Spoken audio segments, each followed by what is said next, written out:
How's everyone doing? Thanks for tuning in. Good to see everyone. Cheers. Chicago's back again. Waterloo. And just, this is a kind of a bit of a deep reference here. Chicago doesn't suck. Just It does not suck. The band or the city? Grindcore might suck. I've never been to Chicago, but I'd like to. One of these days. One of these days. Come May through November. Is that the best climate? Yes. Yeah, don't come here for February. Is it super cold? Oh yeah, and Really? lots of snow. Anyway, Sometimes. enough about the weather in Chicago. Yeah. Jeff's back. Good to see you, Jeff, Good to see you, Mike. with your own band behind you. Oh yeah, yep. Plugging my own band. Self-promote. Christine, thanks for coming on. Thanks for having me. Happy to be here.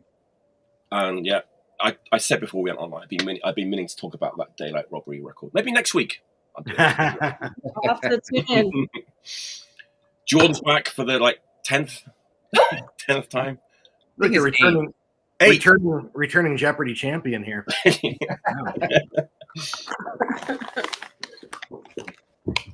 Let me just. We have a special guest, Pickle. Have you here. got your 5 pickles? Oh, Pickles picks. Oh, yeah. Pickles? Pickles picks. Let's do the old housekeeping, wherever that is. Oh, here it is. No, the old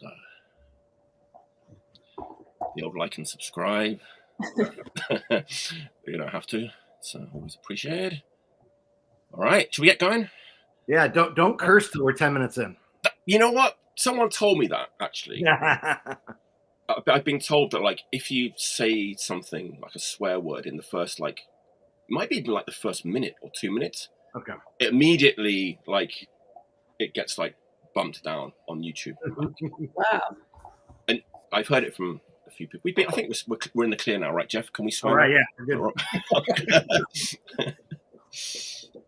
All right, shall we get going? Oh yeah, Okay. yeah.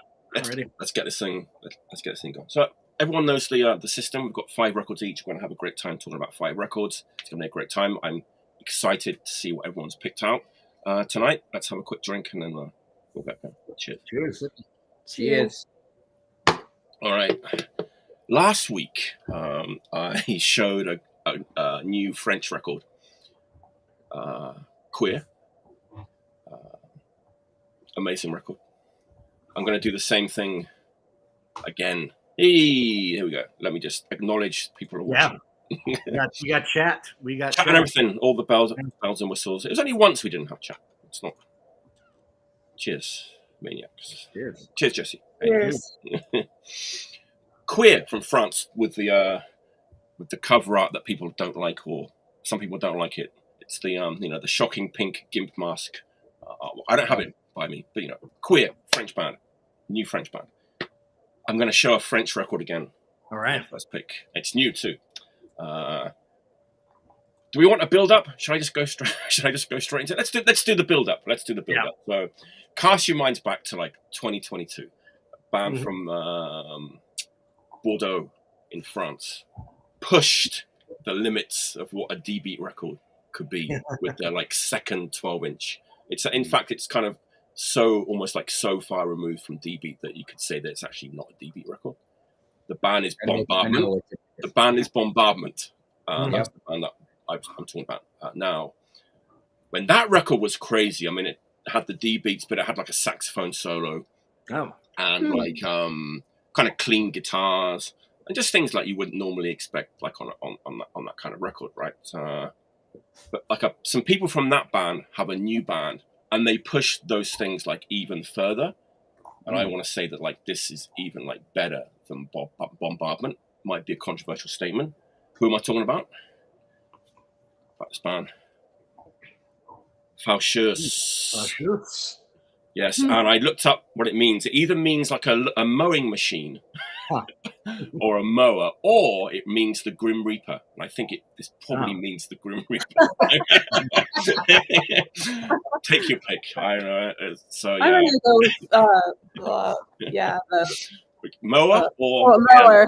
Grim Reaper. Well, maybe it's a KS. It's very It's a KS. A-punk or chain punk. You know what I mean? Could be a KSUK tribute.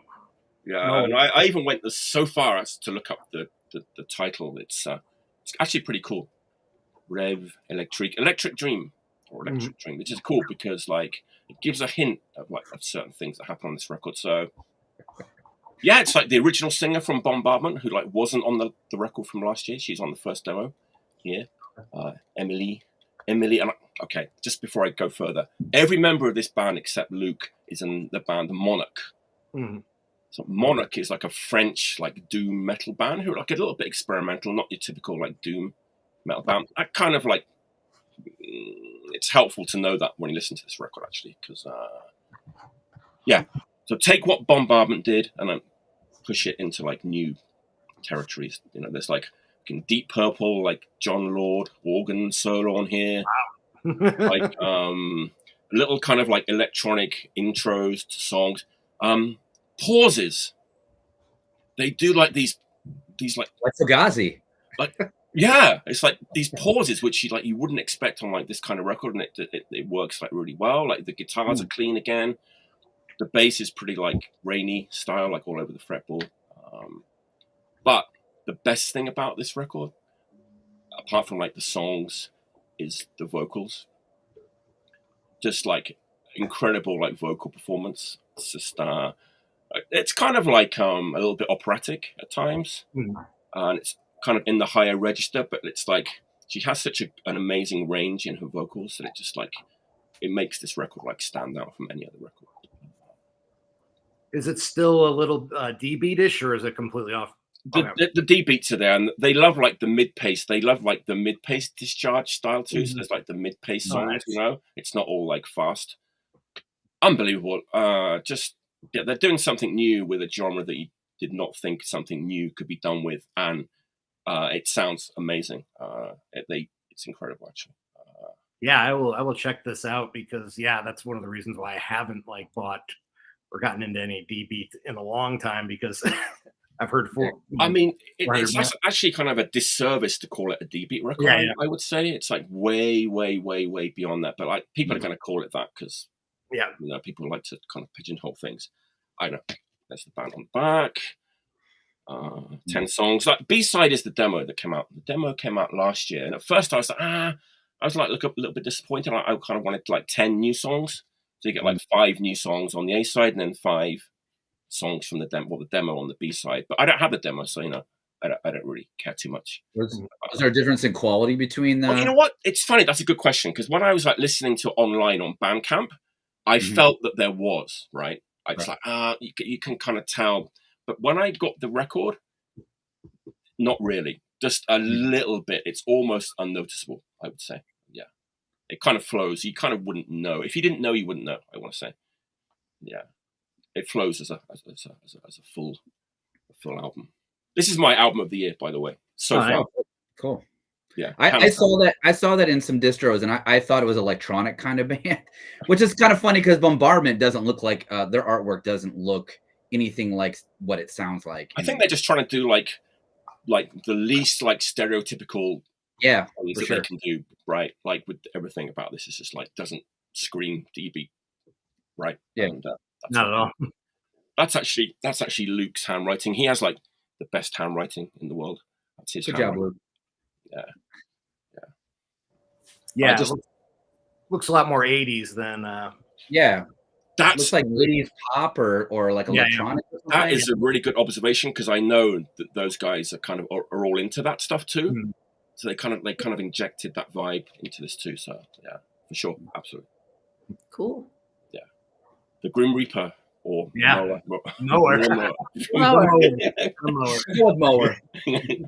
Mowing machine from. I was going to say something else. I think I'm pretty much done. Yeah, check it out. It's amazing. Record of the year. What label put it out? Oh, it's Symphony of Destruction. Oh, that's what okay. Yeah. Makes sense. Yeah. Classic French label. Should be easily available, I would say, in the States. Sorry State probably has it. Oh, yeah. I think that's where I saw it. All right. Did we get any comments about that? Yeah, Monarch. Monarch is a great band, actually. Even if you don't like Doom or Drone, Okay, but yeah. Yeah. Wow. Going for a walk. Yeah. All right. That's my first pick out of France. Right. There we go. With this first one, I think I might be pandering to my showmates, the people on this call. I might be pandering them a bit because I think we all know this band. I think I first heard them. They came over to the U.S. in like 2011, and I just remember being super blown away by their first single. And then they did a show in Chicago that about 15 people showed up to.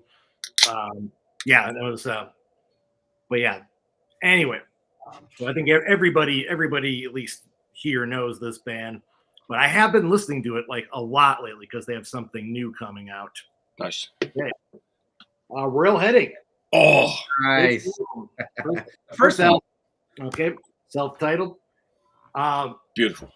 It's pretty genius. It's like kind of like I would say like guided by voices kind of musically, and then also the faster songs are kind of like Marked Men, I would say, but a lot sloppier or a lot more human sounding than Marked Men. Whereas Marked Men, they're super tight and together and mechanical sounding.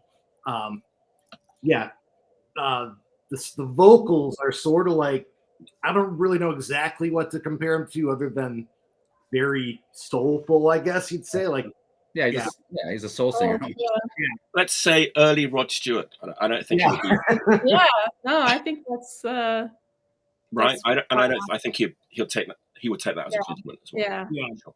And I mean, he would probably admonish himself a bit and say, I'm crap. What are you talking about? He always says that. He always says that kind of thing. Yeah, they're definitely the most self-flagellating front man ever, and he also flagellates the band too a lot. So yeah, I know that that kind of made them kind of an edgy live band because you never know what mood he was going to be in. He would kind of take it out either on himself or on the band. But yeah, on this song or this album, it's got, like I said, it's got like the super fast, like kind of Marked Men sounding stuff like Psychotic Episode, but it's got like definitely the slower, prettier stuff like Really in Love and Surprise.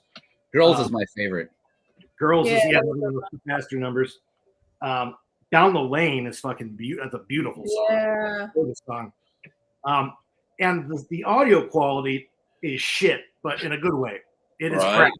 It works though. It totally works. Yeah. The reason why it works is because it sounds like you're listening to it. At least the Americans here will know what I mean. On an AM radio. Yeah. That's a good point. Yeah. Or mono or something. Yeah. The music coming out of your speakers, it sounds like you're listening to it on an old radio, like with one speaker. And I don't know if that was intentional, but I think it really helps it makes them, just gives them a, completely different sound than most people. I don't really know of anybody else who tried to sound like this, really. It was a stroke of genius, like in my opinion, with the way they chose to sound like that. One of the best live bands I've ever seen, even while they were saying their shit. I mean, even when they weren't. He literally would pull down a vocal that is absolutely insanely awesome and be like, "That was shit." Or they'd always be a little too slow or a little too fast.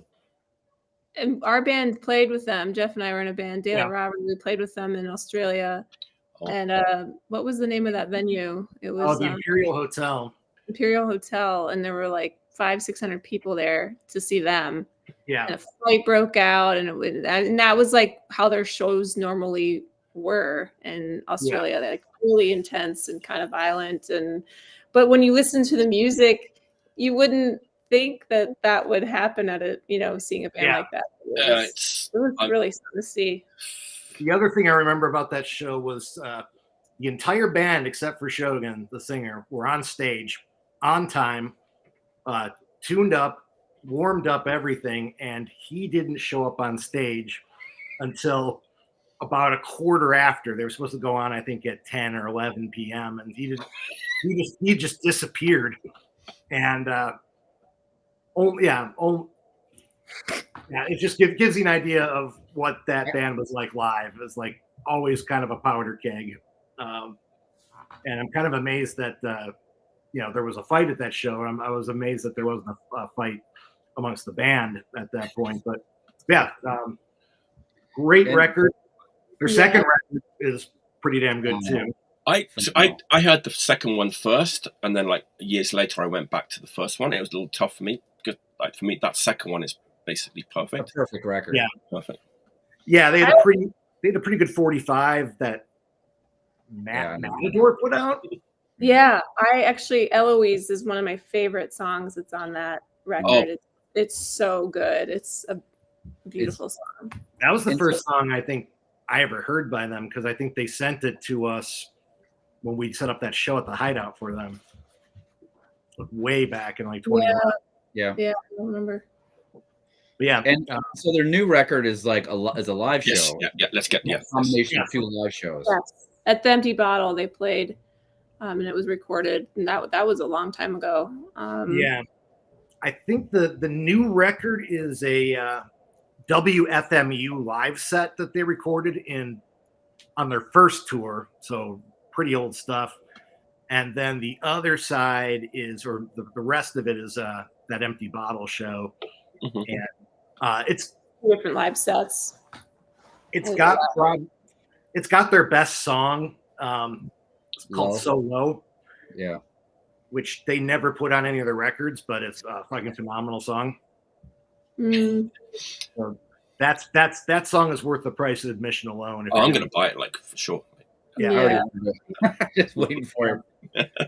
Yeah. And let's also, like, the other projects that he's kind of had going on too. Which, Antenna, and then what was the other one? God, I'm forgetting.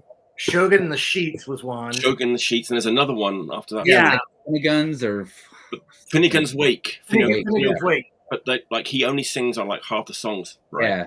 It's like, which is, what are you doing? And the other guy's good. The other guy's a good singer, but it's like, I mean, you have the best singer in the world in your band. Let the other guy sing a couple of songs. Yeah. I know. I think both the Finnegan's Wake and Antenna stuff, both the recordings I've heard are really good. Yeah, I think so too. I can't just one more thing on him. Like, I really like the way he shows a lot of restraint in his voice. Like, he could go like full on like Rod Stewart, like the whole time, but he kind of reins in quite a bit, and I think it's really clever. It works like really well. He doesn't he's not on like max like the whole time, you know. That shows you what a great singer is. Oh yeah, his vocal way he's able to do it live too. I mean, so good. All right. Well, I think we've all said enough superlatives about Royal Headache. Brilliant. Oh, let's carry on for 25 minutes now. Yeah. Very good pick, Steph. I actually have another Australian band, which won't have as much to say about, but they were really great band called Death Wish. Oh, God, and Daylight Robbery played with them at Empty Bottle. I think Jordan, you might have put that show together. With Broken Prayer and I think Population. Mm-hmm. So. Very noisy, chaotic, raw sound. Male, female vocals, noisy guitars, just really amazing live too. And I think actually they translate their live show pretty well to the records, which isn't easy to do. I think it holds up. And this record just makes me really nostalgic for a period of time where we were playing just a lot of amazing shows. And this was the first of many Australian bands that we would meet and get to play with, like Royal Headache and Deep Heat, Rule of Thirds. Bands, there's just like a 5-year window of just all these amazing bands coming through to Chicago, and then eventually we went to Australia and toured there. with all the new friends we've made. But this band's really great. I think they have a total of like 5 records. Yeah. At least one's out on Sub Pop, maybe 2. I think a couple records were on Sub Pop. Yeah, like the later ones. But yeah, really nice people, great music. Not sure what else to say. What label's that one on? That's not a Sub Pop one, right? It's not. This is on Radio Records Melbourne. They're great. That's my favorite one of the ones I own. I really like that one. They kind of have, in my opinion, they kind of have like a rock and roll Sonic Youth kind of sound. Yes. A little bit. Yeah. Sonic Youth is the number one thing I think of when I hear them. Like just that same energy and that same weird tuning, and they pull it off super well. Like and they drink too, dude. And then they get they're Australian. Oh my god! I thought the guy was gonna pass out, and then he got up there. And they party hard. I think they stayed at our house, and he slept in the car. Yeah. But these people too, and Sarah, the guitarist and singer, she's gone on to do some really great solo projects, and she's in a band called Brickhead now, I believe. And so I'm not sure what other projects are this band. Daniel, the drummer Daniel, he's in Hot Tub's Time Machine with Marcus from Easy they're a lot of fun. They're probably, I think Hot Tub's Time Machine is probably coming to Japan soon.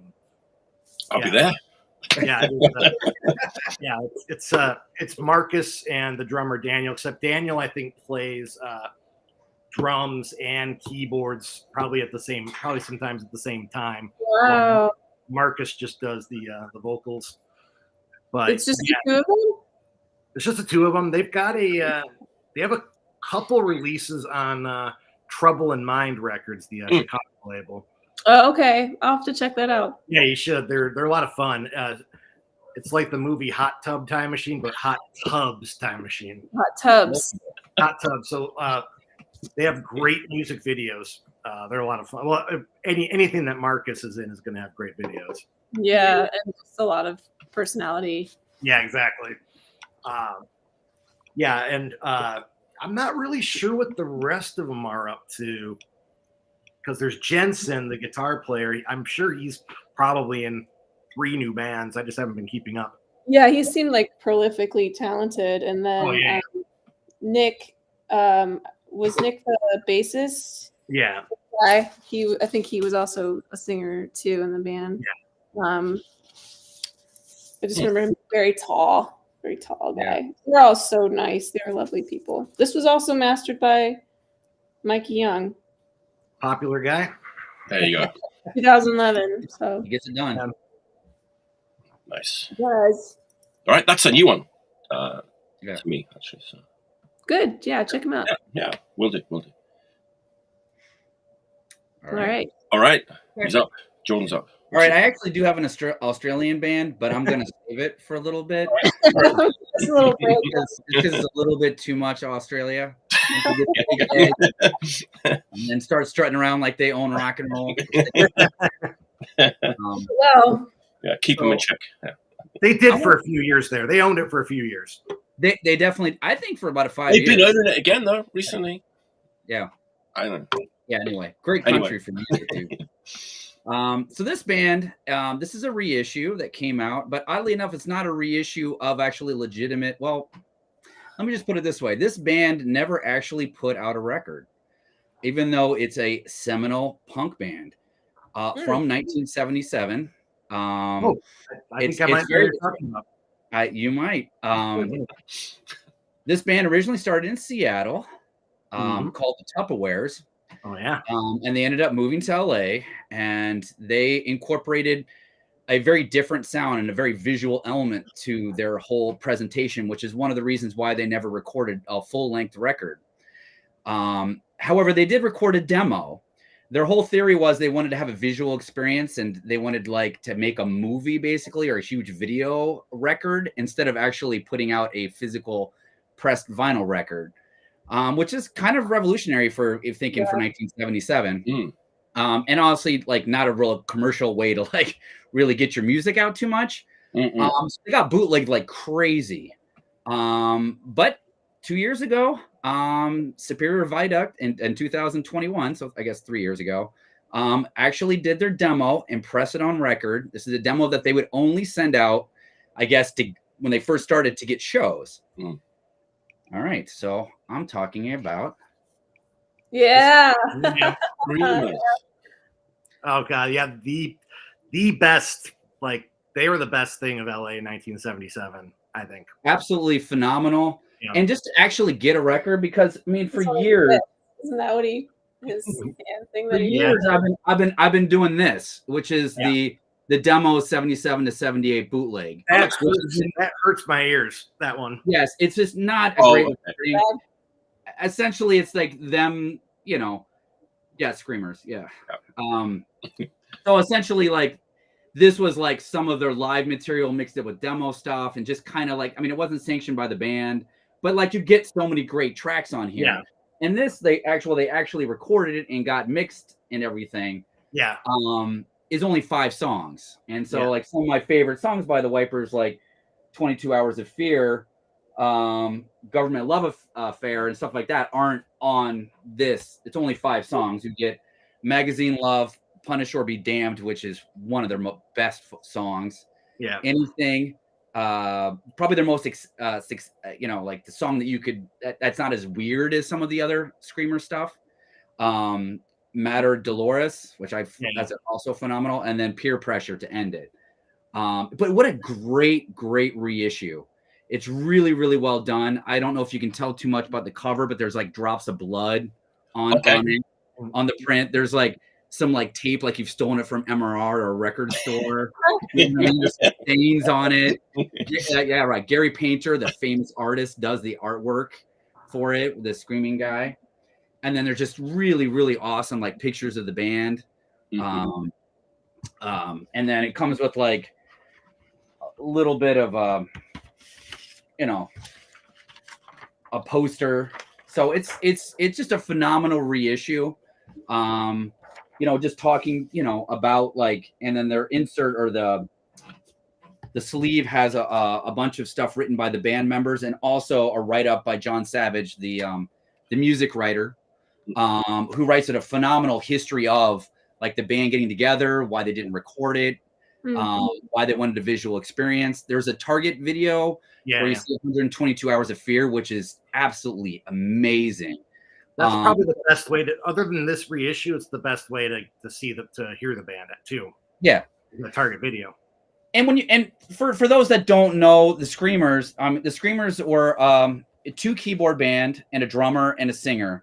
And their singer, Tomato Duplanty, was a complete madman on stage. He took the Iggy Pop persona of like being naked, but was also like thrashing around and had almost like a hardcore vocalist style, even though he's not playing hardcore music, and just flailing himself around and having these 2 keyboards that make it sound a little bit like circus music going on, but it's also like very driving and like aggressive sounding.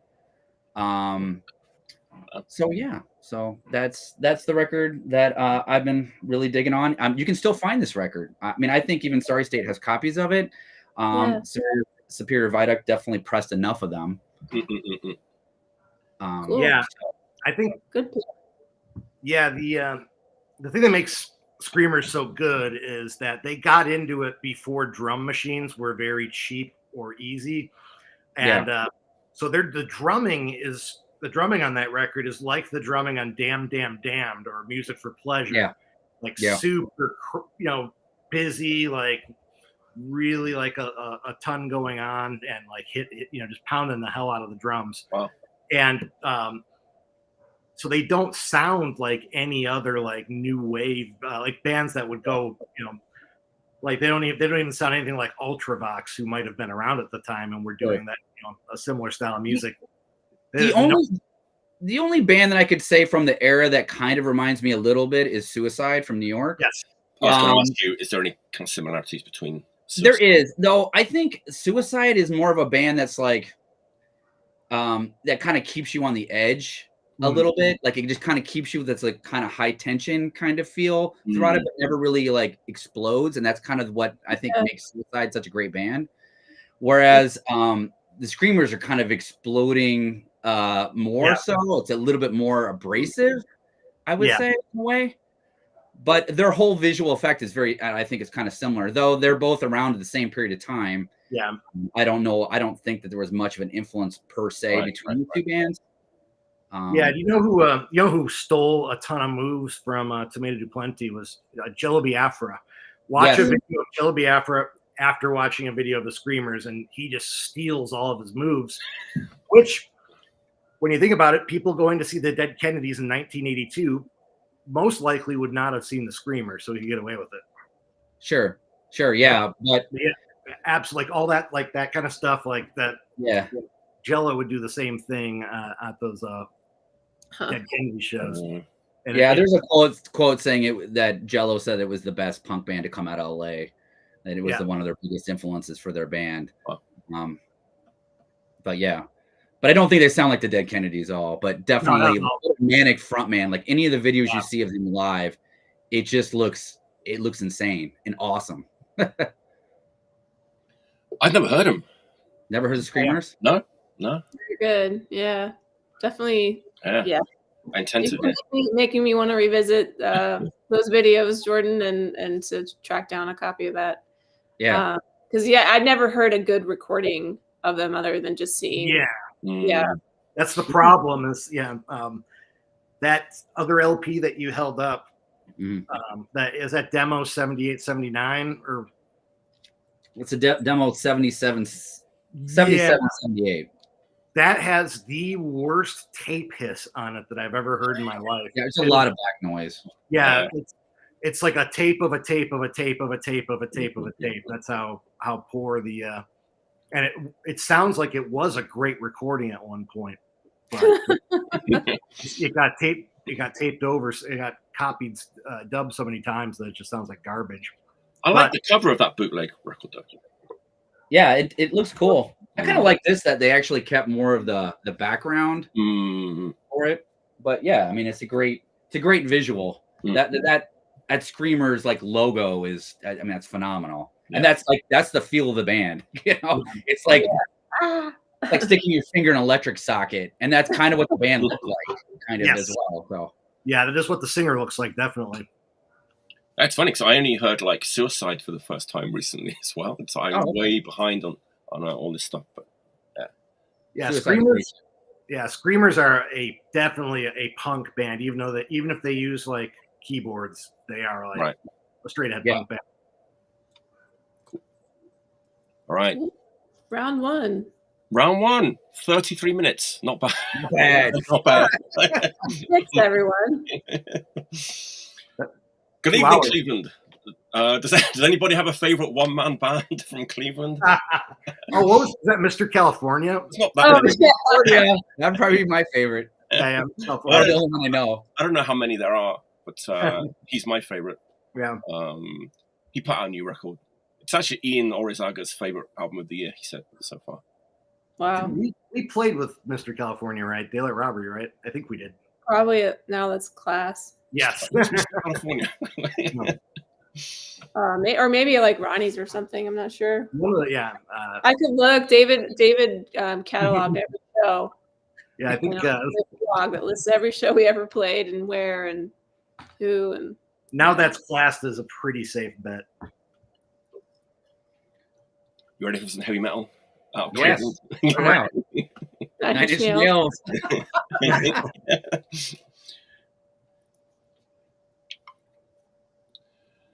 That is a great band. Oh. That's a great record. I mean honestly, there's not a lot you can say about like the music of this band. It's basically like Motorhead meets Venom and meets Bathory with a bit of GBH in there. So that's maybe a little Slayer. That's the music covered, right? But like, I don't know, man. Like Athen or Jamie, to give him the name that he was born with, is such a great songsmith. Like I know, like every single song is like super catchy. Like within this very like basic framework of like Motorhead and Venom, it's actually kind of amazing like how many like top-notch songs he's kind of written that just fallen within that very very simple, formula of Motorhead, Venom, and Bathory. But this one is a little different, I want to say, because they got signed to Metal Blade Records, right? Mm-hmm. And a lot of punks were not happy about that. I think we like the early stuff, the demos when Jamie used to play in the woods, with and with a boombox with like 5 people watching. We that's the midnight that that we like, and then they get signed to Metal Blade, and they put out this very very well produced record, which I love that record. Like that first record on Metal Blade is actually my favorite Midnight album. Maybe was it Satanic Royalty? Mm. But there's a lot of like new British heavy metal in there too, and like classic heavy metal mixed in with like the Motorhead and stuff. But this one, they've kind of like gone back to basics a little bit. It's like 25 minutes long. Apparently, he wrote it because like they were in the studio like recording the last album, Let There Be Witchery, and he was like, this is kind of a little bit too polished, and he wrote the whole record in like a weekend. Just like wrote all the songs, knocked them out. And of course, like Midnight only really kind of get reviewed in the heavy metal press these days, right? So a lot of like the heavy metal guys are like, man, he just knocked this out in a weekend. You can tell these songs are not developed enough. He's like, Midnight probably has another tour. It's just like another thing to sell on tour. But for us, like more like punky, like punk people, this is great. It's like raw, no frills. He's like cut all the fat off. It's just 10, no songs over 3 minutes. I think maybe one song is like a little bit over 3 minutes, and like every song is a hit. So it's great. I love that. There is one of my favorites of the year. It's great. It's just so likable. It's just like so lovable and likable and listenable and energetic, and just immediately, okay, this is great. No, okay, this is great. Like I don't know how he does it. Like every song is like so catchy. Yeah, that's my favorite record by them. Besides the really early stuff. Okay. Yeah, there's some stuff that I have missed. In between, but that's a great record. Actually, Ian convinced me to buy that record. When Consensus Madness played that record store, Tone Deaf Records, and he was like, "Buy this," and I was like, "All right," and I bought it, and I was like, "Oh, I'll give it a shot." It's great. I mean, it's just like it's perfect. It's like you put it on, and it's just like listening to like an old Motorhead record or an old Venom record, and like it's I keep saying it, but it's just really catchy as well. It's like and the best song is like the last song. Like, how did he do that? Like FOA, Fuck Off and Live. It's the name of the song. Uh-oh, we're going down on the YouTube. It's okay. We're safe now. I know the early stuff. Yeah, I'll have to check that out. I only know the really early stuff they did. Yeah. And I used to see Jamie. He was in a band called Boulder, who were fucking phenomenal. Oh God, that band was so incredible. That was just the loudest, kind of like the Spinal Tap principle, trying to be the loudest band ever. Basement. Yeah. So they bring in like, a Spinal Tap level of amps, or Motorhead level of amps, but they play in a basement. And then they would do stuff like put M80s inside of a bunch of steak and blow it up on stage and things like that. Yeah. A true experience. Yeah, the only band I know of to make a meat bomb. Yeah. Have you seen his face? I've never seen his face. Mm-hmm. It looks like a normal guy. Yeah, he's a very normal looking guy. Right. Yeah, earlier the early Midnight stuff I know and I like a lot, and I think the last thing I heard by them might have been a Spitz cover 7-inch. Someone showed that on the show. It was actually Brian did. Yeah. Well, actually, that's funny because like in the beginning they only intended to do 7-inch EPs and split EPs. That's how like underground and like DIY they were in the beginning, and then they got signed to like Metal Blade and have done like 5 albums on Metal Blade.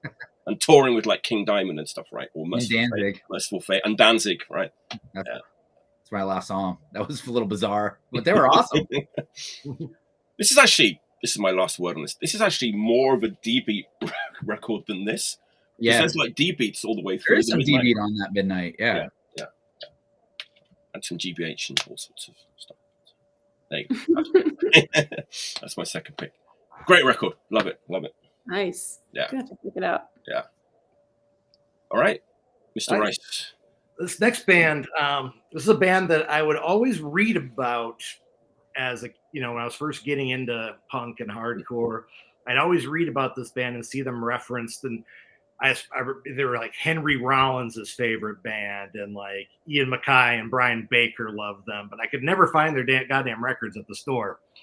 And finally, I got after like a couple years of searching, I got this record. It's a UK band, probably some of the most talented musicians to ever play punk or hardcore. They were never really hardcore, but they had a couple of hardcore-ish songs. I'm dying to guess what it is. I want to say it. Yeah. You might know what it is. Extremely talented musicians, a bit of a reggae tinge to them, but also a little bit of like proto-hardcore and oi in them as well.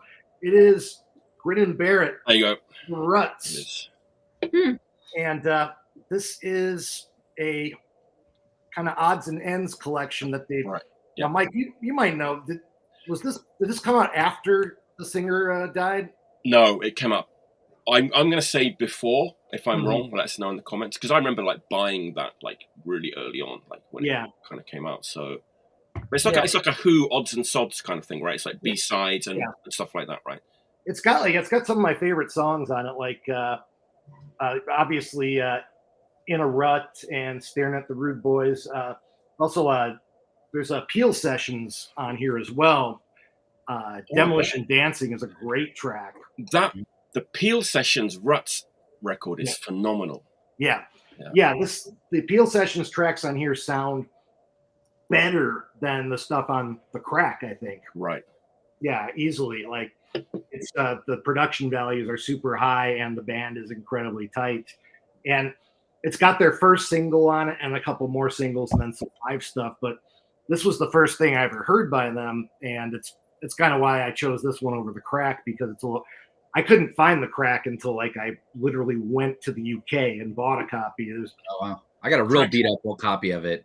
Yeah, it was beat to hell. It's weird. It's like it's on like Virgin Records, right? Yeah.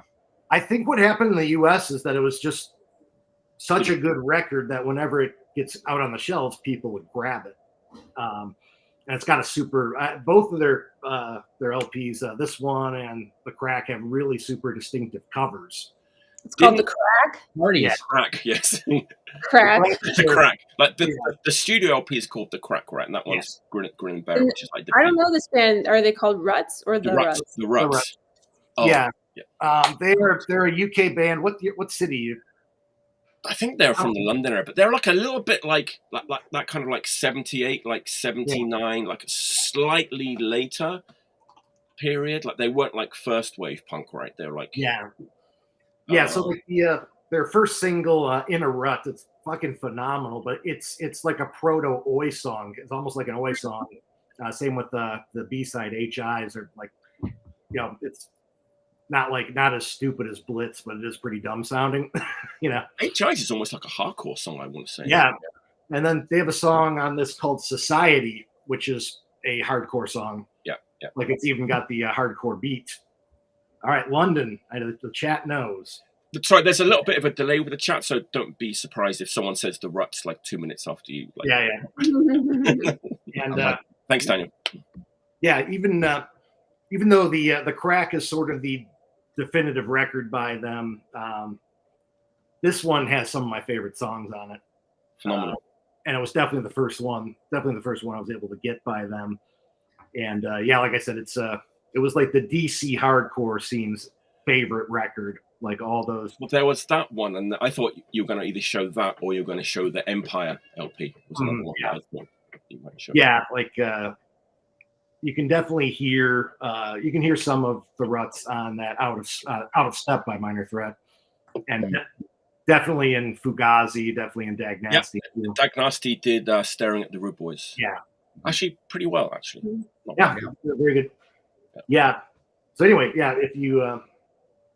I don't know. That definitely, and like I said, the best musicians to ever play punk music. Some of the best. Incredible, right? Paul Fox. Is Paul Fox the guitar player? Yeah.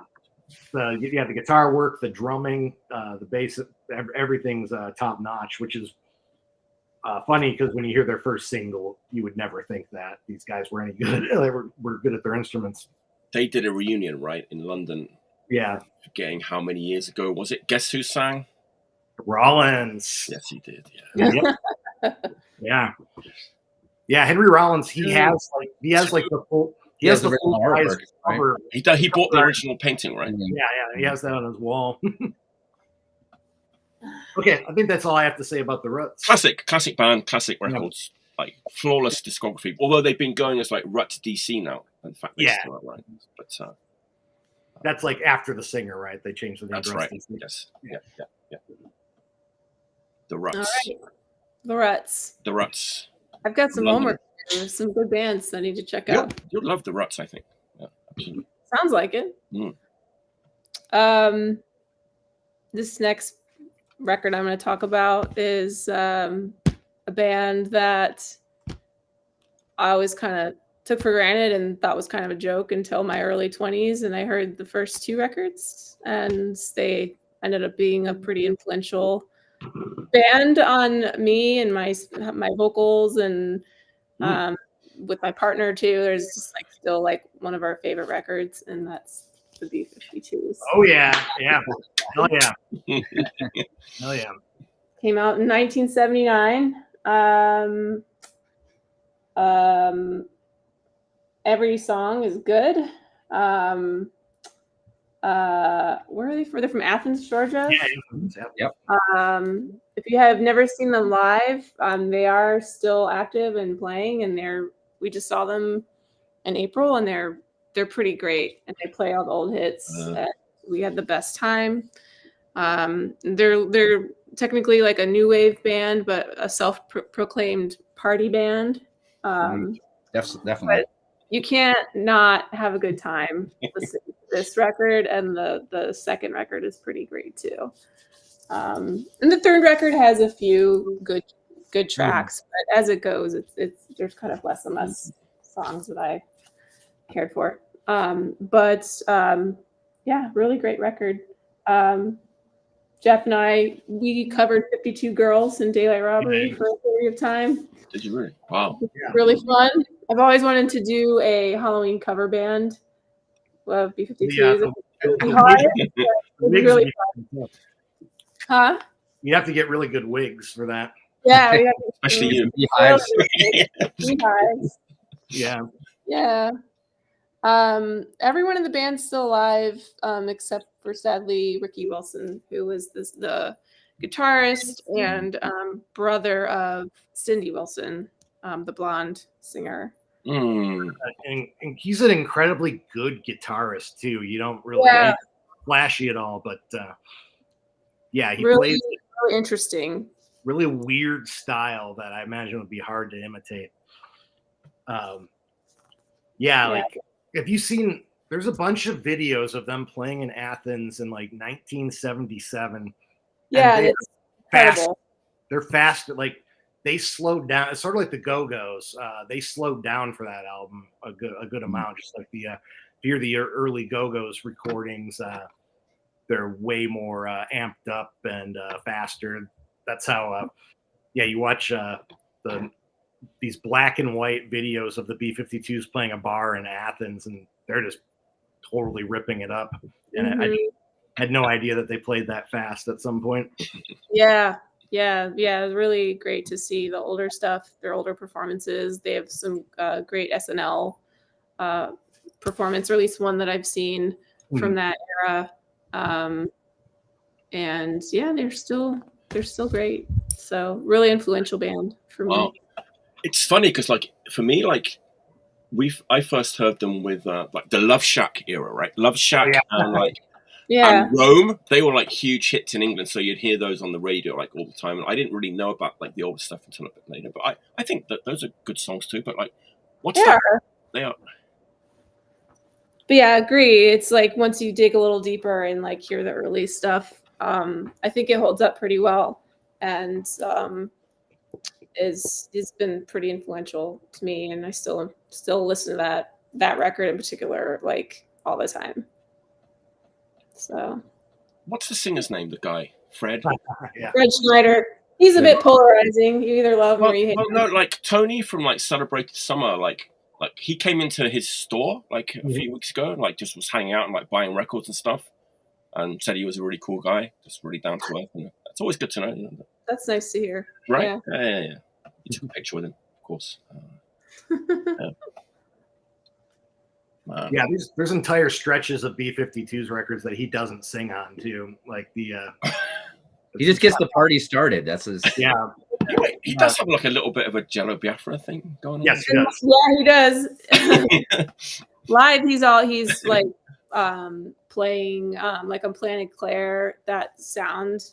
It's like a radio that he's like playing with, and then he does a bunch of like weird percussion live. Yeah, that's pretty fun.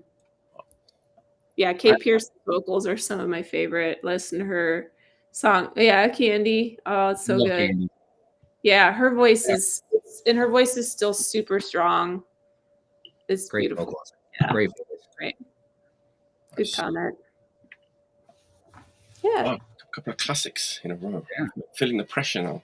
I don't know any classics. All right, Jordan. Well, actually, there's a pretty good segue for a dance party band. Okay. But this is a DIY band. This is a band from 2006, so it's not but from LA again. So I'm doing 2 LA bands, but this band is from 2006 and is heavily influenced by the Riot Girl scene. And they used to have pretty famous shows as far as in the underground at a spot called The Smell, which was an all ages venue in LA. And they put out a couple records. They were around from 2003 to 2009. And I didn't know too much about this band. Somebody told me it was somewhat similar to The Gossip, which is another band that kind of had, I wouldn't say they're like The Gossip, but they have a quality of kind of reliving some of the Riot Girl stuff that happened in the early 90s. It's a dance band. It's a fun band. It has 2 lead singers, 2 sisters that are in the band. And I'm talking about Nico. Hell yeah. Yeah, nice. Yeah. Great fucking record. This is a fucking fantastically well done record. Looks amazing.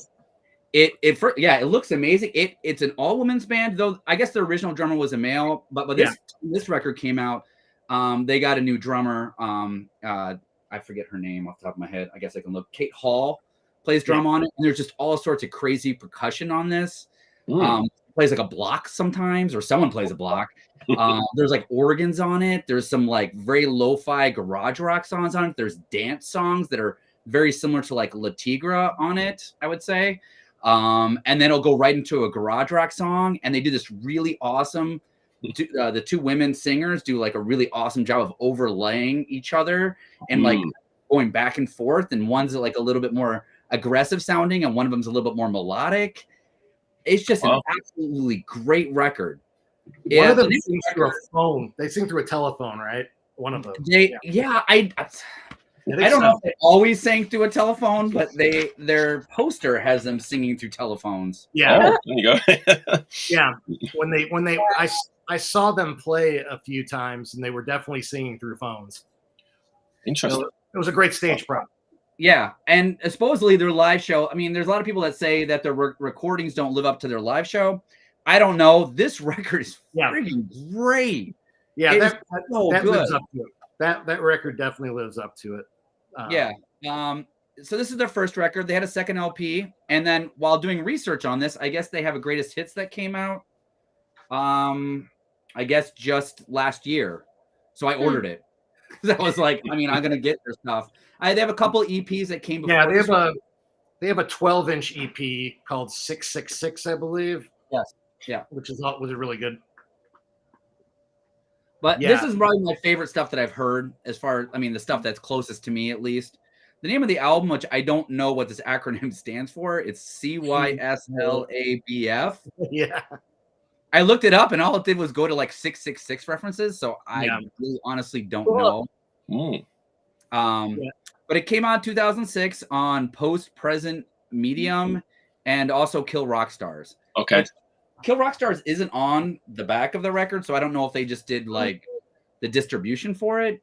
But it kind of fits a little bit in that. realm, but they also could play. They're the kind of band that could play the Empty Bottle and play like a garage rock show. They could play a dance show. They could play like a Riot Girl show. They could play, you know what I mean? It's just they kind of fit all in that mold. They have a lot of videos. They did a lot of like visual media stuff with their music too, which is pretty cool to watch too if you ever want to go on YouTube. But anyway, if you remember, I lived in Southern California for a minute. Yeah. You stayed with me. I remember.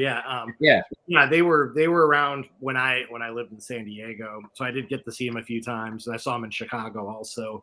Yeah, phenomenal live band, and like when they came out, like it was like one of the few bands I was excited about that year. I was like, all right, like actually a new band that's doing something that I haven't heard in several years. We I think I saw them at the Empty Bottle, the Beat Kitchen, and then somewhere in California. Just a great live band. Yeah, unfortunately, I didn't see them live. I think I was a little late, but also there's like a humor to it. There's a funness to it. They have songs like Jogging Song, which has this like really awesome like beat to it, a dance beat to it. They have a song Business Cats, which is great. Oh yeah.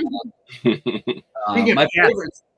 I gotta feed my cat. I'll be right back. He's starting to attack the my favorite song is End of Time. I've never seen that LP. I'll have to check that out. But I do remember them and remember liking them a lot. So this is, I think, their best one, or at least the one I like the most. So, it's every song is awesome on it. It's one of those records, plays at 45 RPM. So like you get through the 10 songs, you flip it back over and listen to it again because it's like, fun. I always thought they were a Japanese band because it kind of looks a little bit. When it's like two Japanese girls' names is the name of the band. So, yeah, cool. Should we wait till Rice? There he is. I just had to dump some shredded beef into a bowl. Enough about you. What about the cat? Don't blow it up. All right. Oh, it's my turn, right? Oh, actually, we have the sorry, I just looked at our collection. We have the 666. It's a 12-inch record from 2006. There you go. The screen printed cover. Unfortunately, these records are kind of going for a bit of money when I looked them up now. No reissues yet? No, it doesn't look like it. I think it was kind of pressed during that era and just kind of... Right. Not big money, but like $40, for an LP kind of thing. That's why the Greatest Hits is kind of cool, because I'm like, I can get all this like EP stuff that I don't have, get on this Greatest Hits one. The LP we have, the low end, it goes for $2, and the high end, it goes for $21. So that one, that one won't be so bad. Okay, cool. It's funny, a lot of these things, like that, I've never heard that. I've heard of the band, I've never owned any of their records, but I feel like, I don't know, just being where I am, I kind of tend to get lucky with this stuff. Because Japan has so many goddamn record stores. It's like, I always feel confident, when someone brings up a record, an older one, right? Like a slightly older one that may be gone or out of print. Well, keep an eye out for this one because it's great. I'm going to. Looks good. Absolutely. All right, cheers. Round 3. All right, we're shy of the hour mark. Yeah, making good time here. There we go. This was the record that I was talking about before we came online. That I said, I was convinced, someone had shown already. I couldn't find it on the list, but I think what it was it was in a lot of people's top 10s and stuff. I think from last year. People's top 10s, and people talked about it a lot on the social medias. I didn't get it last year. I just got it a few weeks ago. It definitely would have made my top 10 of last year had I got it last year. It's a band from Panama. And the title of the record is funny, actually. Hez. And their LP Panamaniacs. Yeah. I mean, honestly, this is one of those like, you know, hardcore records that is kind of noisy, but it's like super, super punk. Like a lot of the stuff that comes out of like Latin America or South America or Central America. It's kind of noisy. It's got like the drill, you know, the drill bit guitar. Super simple. Like what do they call it? The puta, like the 1 2 1 2 1 2 drums. Nothing fancy going on with the drums. Like bouncy bass lines. It never gets too fast. It gets slow sometimes and gets mid pace sometimes. But like, if you like all the stuff that like comes out of Spain and like, you know, bands like Muro from Colombia, Muro, Destino Final, all that kind of stuff. This is like right in that pocket. In fact, someone pretty much said it's really similar to that like Destino Final LP, Astropodas or whatever it's called with the thing on the cover. But it's like super catchy but noisy, like punk, with like lots of like Nintendo or like Hawkwind, like bleeps and bloops like going on as well, like in the mix, which kind of makes it stand out. And lots of like guitar. That's what it is. See, there it is. That's what I call it. Tupa. That's what you call it. Tupa. Yeah. It's like that. It's like that simple, but really powerful, like punk, which is noisy enough to be hardcore. It's like that kind of thing. So if you like Destino Final, Muro, the Colombian stuff, this band is from Panama. So yeah, crazy. Lots of like weird, like it's psychedelic, which a lot of this stuff is. It's like swirling around, you know, with like bleeps and bloops, like the simple drum beat, and then like the kind of caustic vocals, like sang in Spanish. Yeah, it's great. Like it made like a lot of people's like top 10s last week. If you're into this like style of like, what's it called? Pez is the name of the band. Panamaniacs. HEZ. HEZ. Okay. I have heard people say about it. I don't think I've seen the cover before. Oh no, it's on Discos Enfermos, you know, one of our favorite labels out of Spain. Yeah. There we go. What else is inside? There you go. There you go. This is funny. I just noticed this. Look at this. He's wearing the Toreros After Olay t-shirt, which this is the record that Ebro talked about the last time he came on. This is like a classic, like Spanish punk record, like early punk record. Mm-hmm. Yeah, that's funny. Yeah. Cool. Tupa. It's like that 1 2 1 2, like simple, like drum beat, nothing fancy, you know. Yeah, that's my third pick. Check it out if you like this kind of like, you know. Yeah, I want to check that out. Style of punk. It's super catchy too. Right? Yeah, it's noisy, but it's like catchy at the same time. I love South American punk, and it's like just something about I don't know, something about it just is. It's so catchy. It reminds me a little bit of like Finnish punk in a way. You know, not the hardcore, but like the more punk stuff. You know, it's just like the way that it's kind of singy-songy a little bit. I don't know if that record is, but just in general. It's not super singy-songy, but it's like it does make you want to kind of like, you know, pogo maybe. I don't often pogo, but these days, but if I was going to, I don't want to blow a knee out. I won't be pogoing anytime soon. And they okay, I read this actually. They kind of like, they really took their time. Like they had a 7-inch out, but it was like a long time ago. And they, you know, they just kind of took their time. They didn't kind of rush themselves like their second record. Classic. This is a classic. I'm declaring it a classic. A classic from last year. A future classic, maybe. Mm-hmm. Right. Awesome. We have a question about the cats. Hang on. Oh yeah.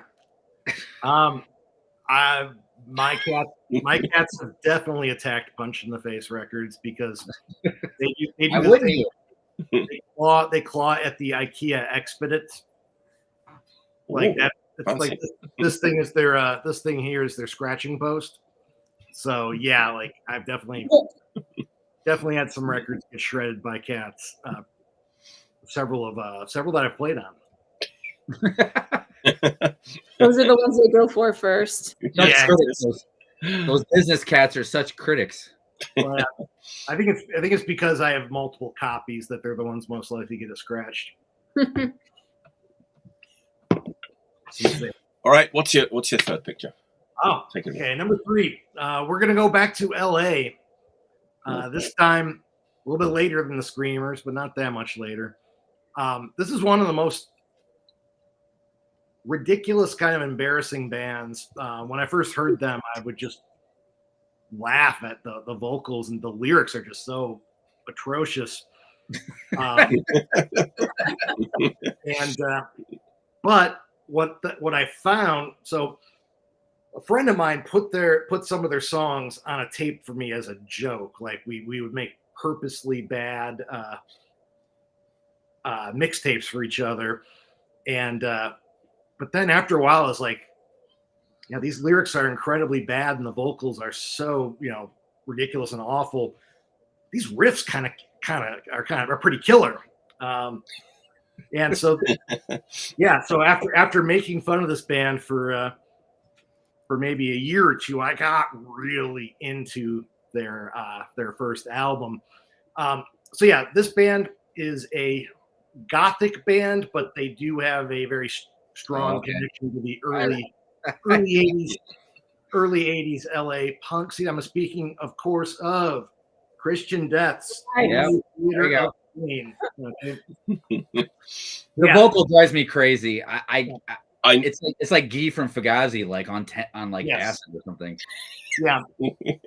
But then, like I said, you get past that, and it's Rick Agnew on guitar doing that's the best thing about the record. Doing his most creative, some of his best sounding guitar playing, and I guess it's sort of like what a lot of bands in the UK were doing, like in the late 70s, early 80s. Not too far off from like Joy Division, because it's got like that really huge cavernous drum sound, and like the bass is pretty high up. They're playing the bass pretty high up on the neck, so it is kind of what gets called post-punk or whatever, or but a couple of the songs are straight up punk songs. Yeah. And the best damn song on the record you can't even play because the singer drops an N-bomb like in the first line. Yeah, it's an incredibly good song. Sounds like a gothier version of Kids of the Black Hole by the Adolescents. Mm-hmm. And that's some of and then the song Spiritual Cramp is also pretty punky. And then a lot of the other songs are like more atmospheric, like something that would have come out on Factory Records or something like that. But yeah, the lyrics are just some of the worst lyrics ever written. I want to like that record and other ones around that time. So I want to love them. That sometimes they're hard to love. Yeah. Like there's a line on this record that just every time I hear it just grosses me out all over again. I won't say it, but it's just say it now. The worst. Say it. I don't want this record. I don't want this video to get delisted. Okay. No. Oh, it's not. It's pretty bad, but I don't know. It's pretty gross. But yeah, the lyrics are like one of the songs. He's just like crying out to Lucifer and Satan, just giving every synonym for Satan. Great record. I love this record. It's one of my favorite records of all time. I've never grown out of it, even though it's so stupid. And I don't know why I thought you were going to talk about Sparks. Oh, I talked about that last time. I was like, that's the number one record he's going to do. He's going to do a Sparks record. And he was like, boom. Yeah. Like this band put out a second album, but without Rick Agnew, but it's they've got tons of records, right? Yeah. It's still okay. Like it's called Catastrophe Ballet. It's like, it's kind of sounds like this, but it's no longer at Rick Agnew. So it's about half. They have that there's like that 12-inch EP, right, that came out in France and stuff. Death, too. Death Wish. Death Wish. Yeah. Yeah. So yeah, Death Wish is phenomenal. It's like it's better than this one. That's the best comment we've gotten.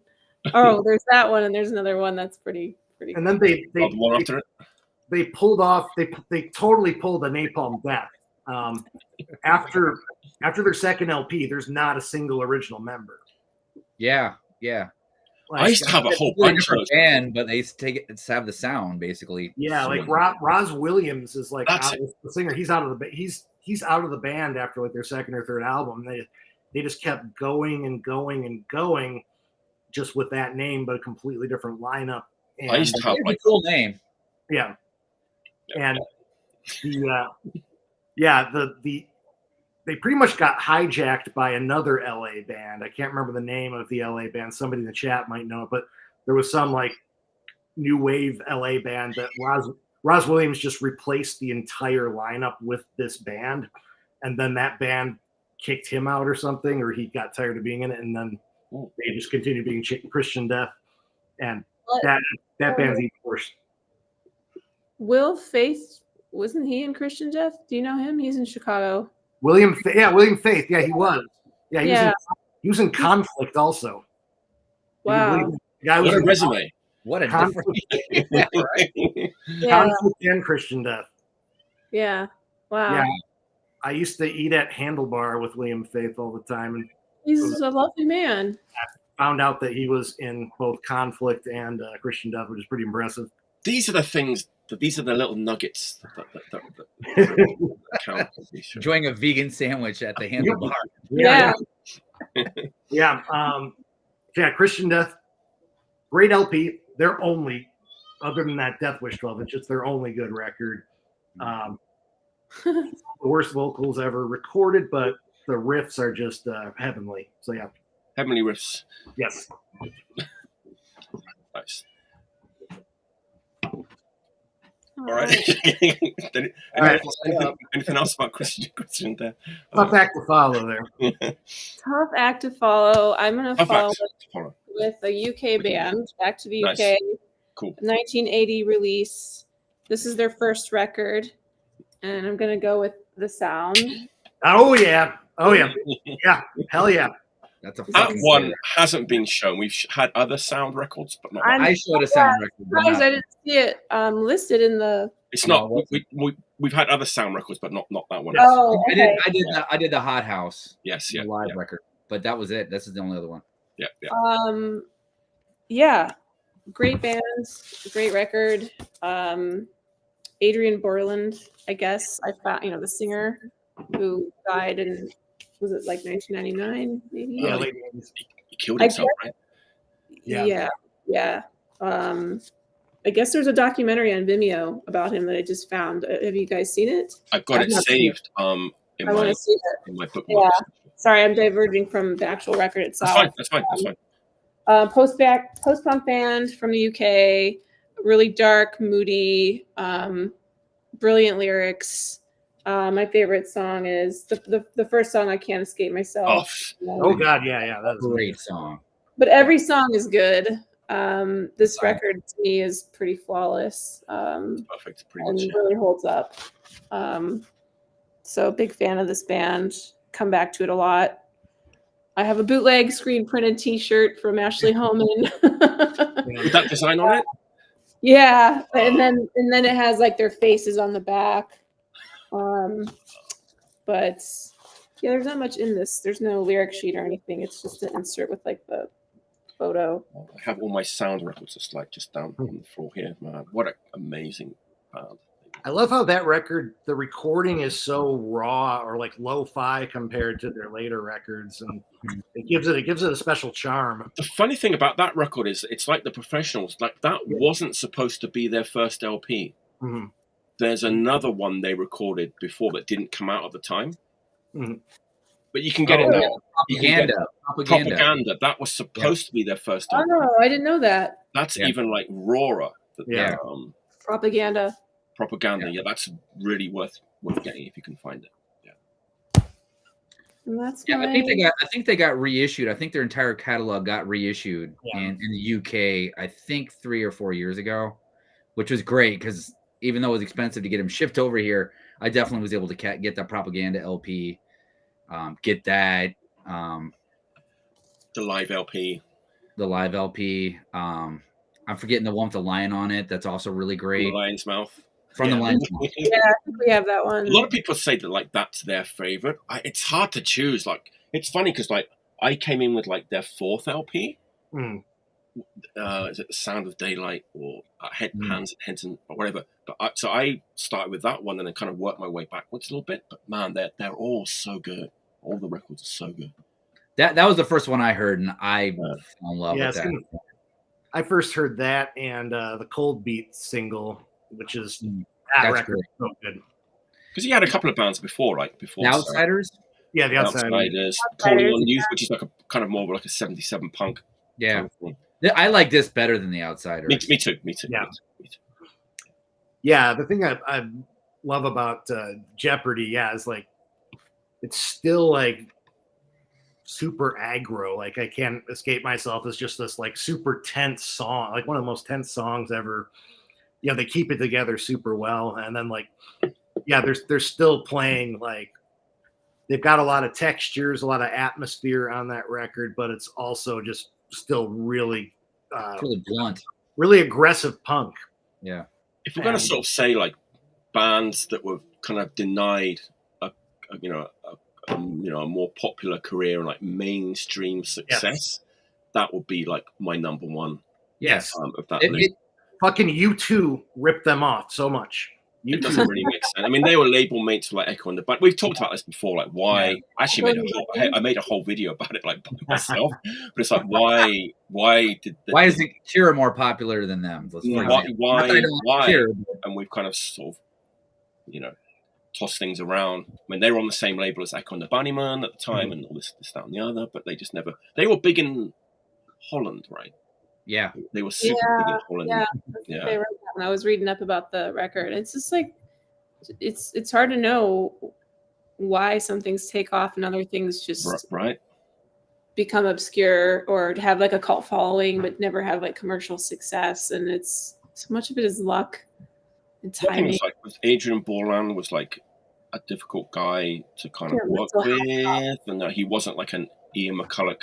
Was also kind of difficult guy to work with too, but he was like a pretty boy, and like they had like the image, and there's all sorts of theories about like why they didn't kind of get bigger than they were. But what classic amazing. Well, we still appreciate them. So yeah, exactly. Yeah, I mean they probably sold like a decent amount of records. They just didn't get to that like next step, like that mainstream, which is maybe better that they didn't, Well, that's a good thing to bring up, and wondering like who owns the rights to the music and if the band actually gets any of that or not, because that's a whole other layer of like when things get repressed, who owns the masters, who did they copyright their music, etc. Like I do have like reissues of like the first 3 albums, and the originals, and then I did buy the reissues. Like I know it sucks to say, but they don't sound as good as the originals. I don't know where they were cut from, where they were from the original. There's a definite difference in quality and sound. But it's funny because I guess whenever the sound's mentioned, everybody only ever talks about Adrian Borland, right?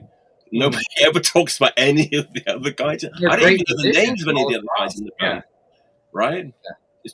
So, but they had the band is amazing, though. But no one ever talks about anybody else in the band except him. Yeah. Well, he had a tragic kind of. Yeah, it makes sense. Too, so maybe that's part of it. Yeah. I don't know. He's also a really great lyricist too. Yeah. Like that. So I can't you escape see a lot myself. of expression in it. And weaving. It's through. very raw and vulnerable, like songwriting. Yeah. I mean, that could be another reason, but then again, I don't know. Yeah. Doesn't take away from what an amazing band. For sure. Yeah, I feel like that record and the Royal Headache record are both the most unanimous things you could have chosen among this group of people. We'll see where my next picks. Yeah, I don't have any crowd pleasers. No Christian Death in your pocket. Yeah. No, I don't need the reissue. I've got like an original. I guess that could be worth looking. Maybe he's being cheeky. He's being cheeky. Stop being cheeky. All right, Jordan, what's your next question? Cool. Well, every time I'm on this show, I have to put a Chicago band in. It's kind of what I have to do. It's your job. It's my job. So I'm going to do that, but I'm not going to go old school like I usually do and present a band that is around from 1980 or 84 or 87 or whatever. I'm going to do a band that is around right now and just put out an LP in 2024. This is a band that honestly, it's kind of my favorite band in Chicago right now. I mean, maybe it's because I have friends in the band too, but I really like what the sound that they are doing right now. And this record was recorded by two housemates, a drummer, and then the singer who did the guitar and the bass work and all that stuff. And then they've now gotten a crew of people to put out a live band for.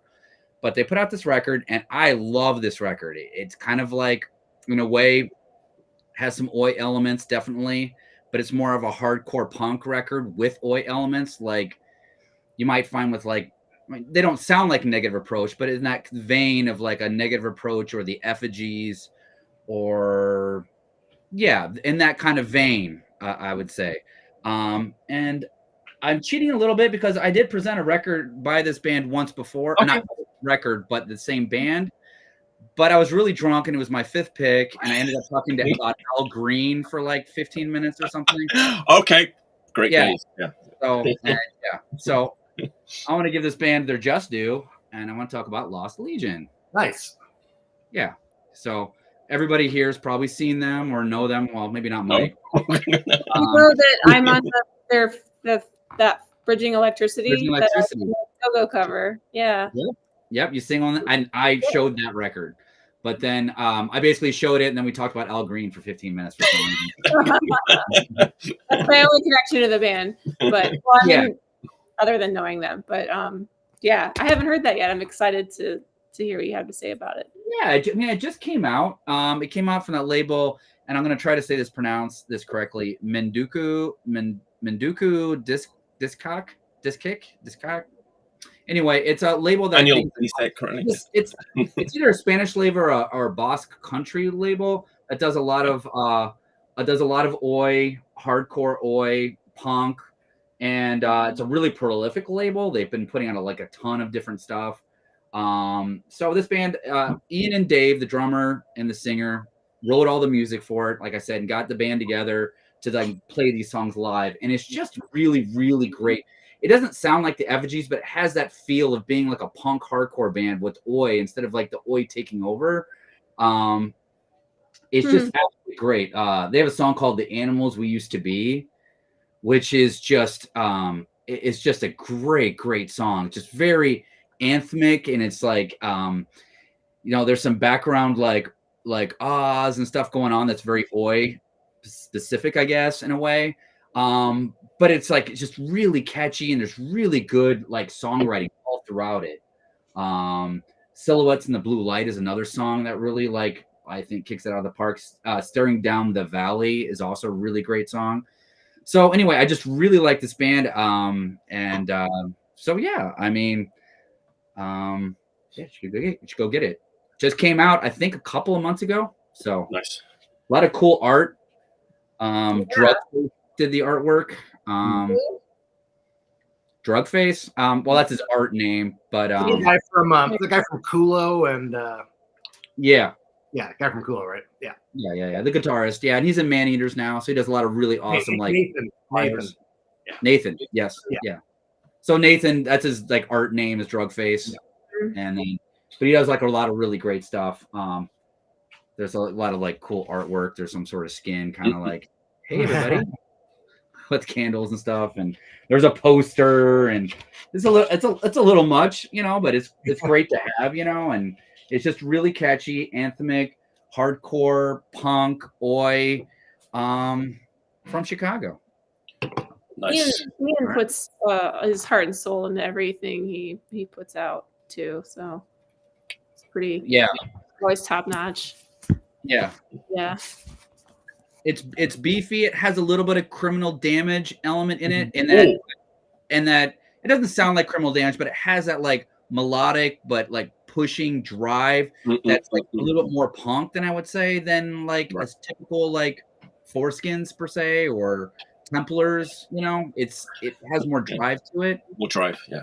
Yeah. So, and I think that they can float around a bunch of different scenes because of that. I think because it doesn't just, you know, sit firmly in that like the oi scene that's going on, which is really strong all across the world right now. This kind of sound, but I think they're one of the best bands doing it.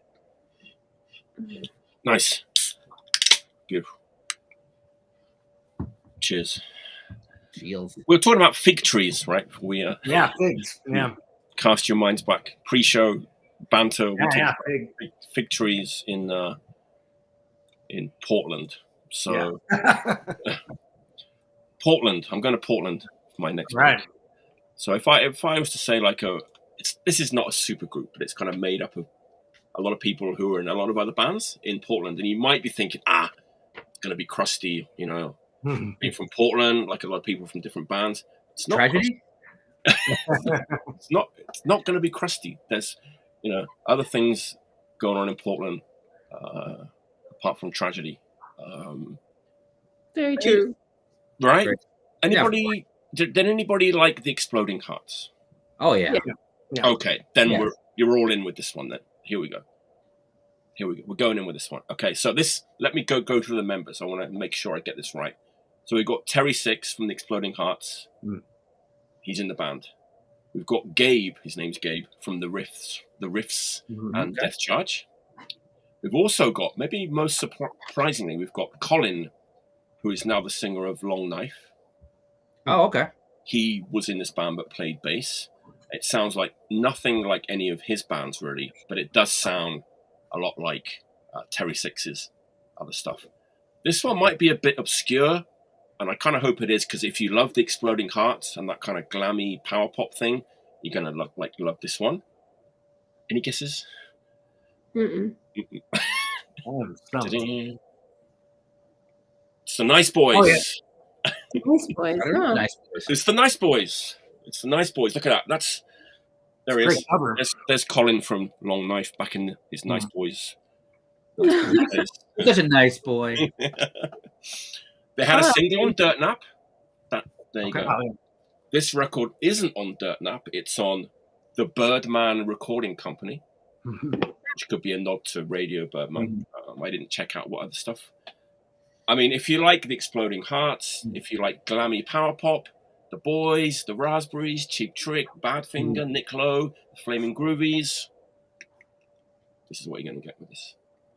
When did that come out? It came out in 2006. Okay. Yeah. It's 18 years old now. I just saw this in the cheap bins, looked at it, liked the look of it, bought it, and was very, very pleasantly surprised. And then later I looked up, who was in the band, blah, blah, blah, blah. I just bought it based on the cover, to be honest with you. Like 70s like vibe. Great 70s. 70s vibe. Yeah. Nice pick. Yeah. Glammy power pop.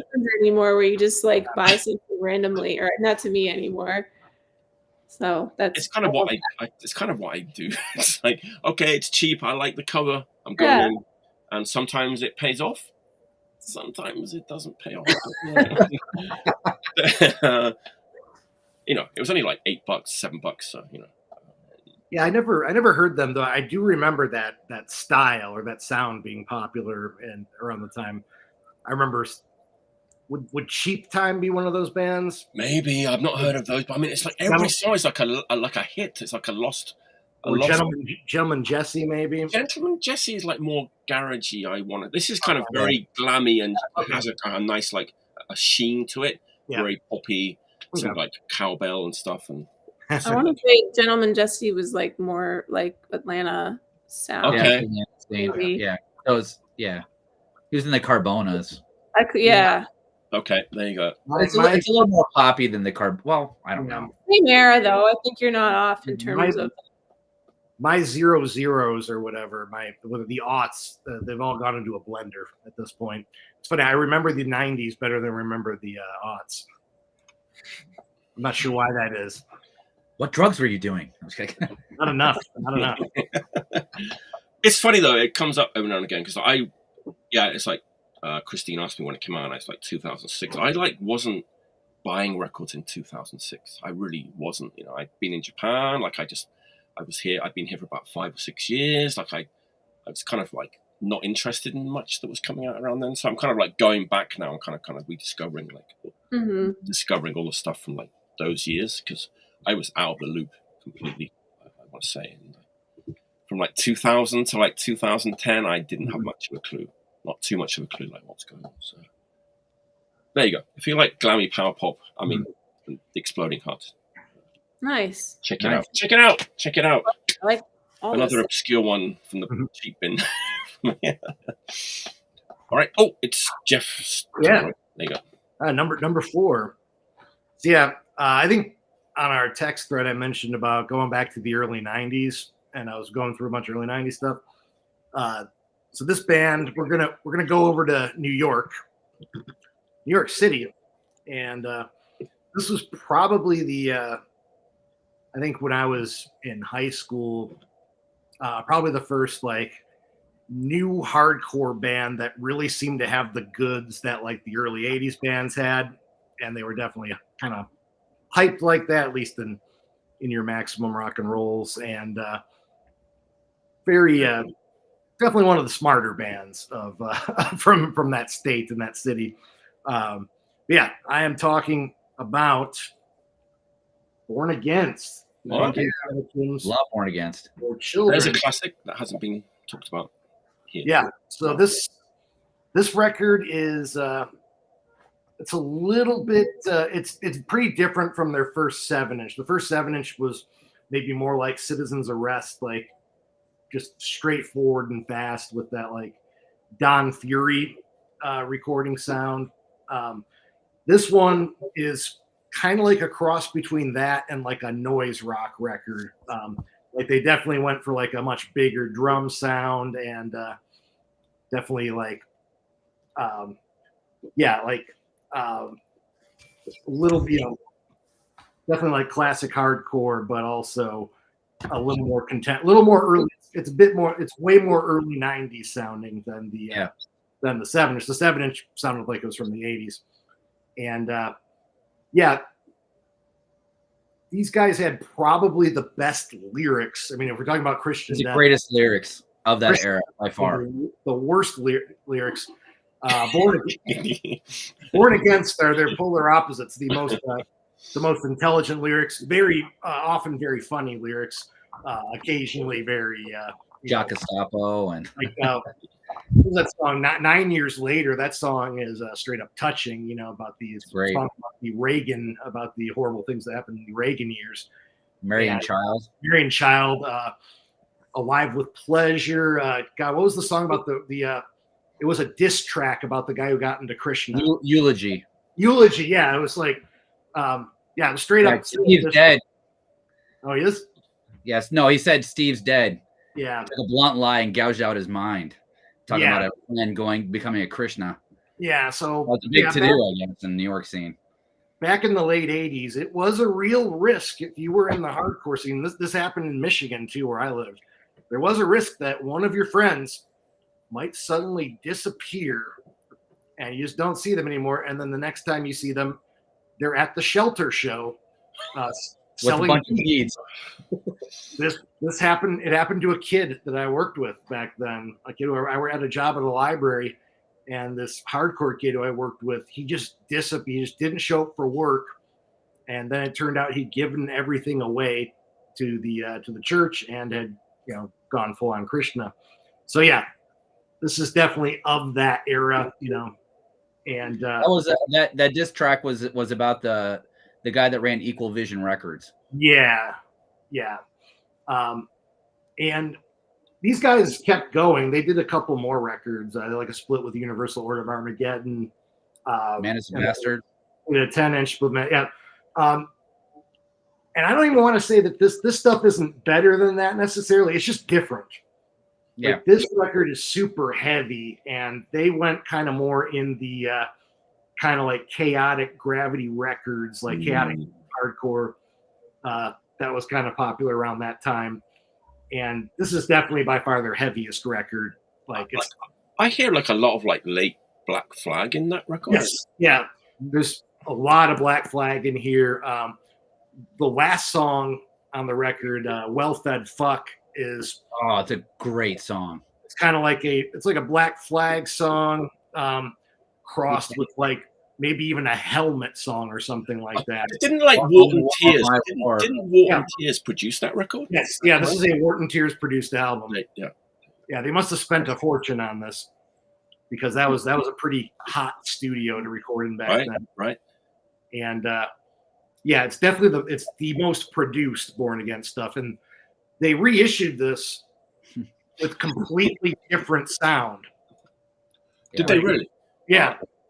And it sounds a lot worse. I think they took a lot of the production off of. They took a lot of the production off of it. A lot of the Wart and Tears song. So like if you buy the CD that has both this and the whatever the 10-inch was called, the sound is a lot rawer, but I think it's not as good. Yeah. If you want to hear the mix as intended, this is the only place to hear it is on like an out of print copy. Right. Yeah. Classic record from the early 90s, a time when there were not a whole lot of classic hardcore records. It's ugly, man. That's like an ugly. It does have that like late Black Flag meets kind of like New York noise rock kind of thing. That's I don't know. It's ugly. And I don't think there's enough appreciation for Adam Nathanson as being what a phenomenal guitar player and songwriter he is. Yeah. Definitely Sam McPheeters is a great vocalist, and I mean songs like "Well Fed Fuck" is fucking phenomenal. I mean, I feel that when I go to work. Yes. His vocals are a lot like Sheet of Chrome Motherfuckers, the singer Birdman, like just shredding the hell out of his lyrics. I'm surprised that Sam McPheeters can still talk like the way that he abused his vocal cords on these early records. And just there wasn't a whole lot like this at the time, and I don't really think too many bands really imitated them. Anytime somebody said that a band sounded like Born Against, they never did. Yeah. It was a hard mark to get to, in my opinion. Yeah, definitely heard a lot of Black Flag, Articles of Faith too. Articles of Faith for sure. That melody that Adam brings to some of the guitar stuff. I think Nine Patriotic Hymns is a lot like, if you listen to it, it's a lot like Give Thanks. Give Thanks.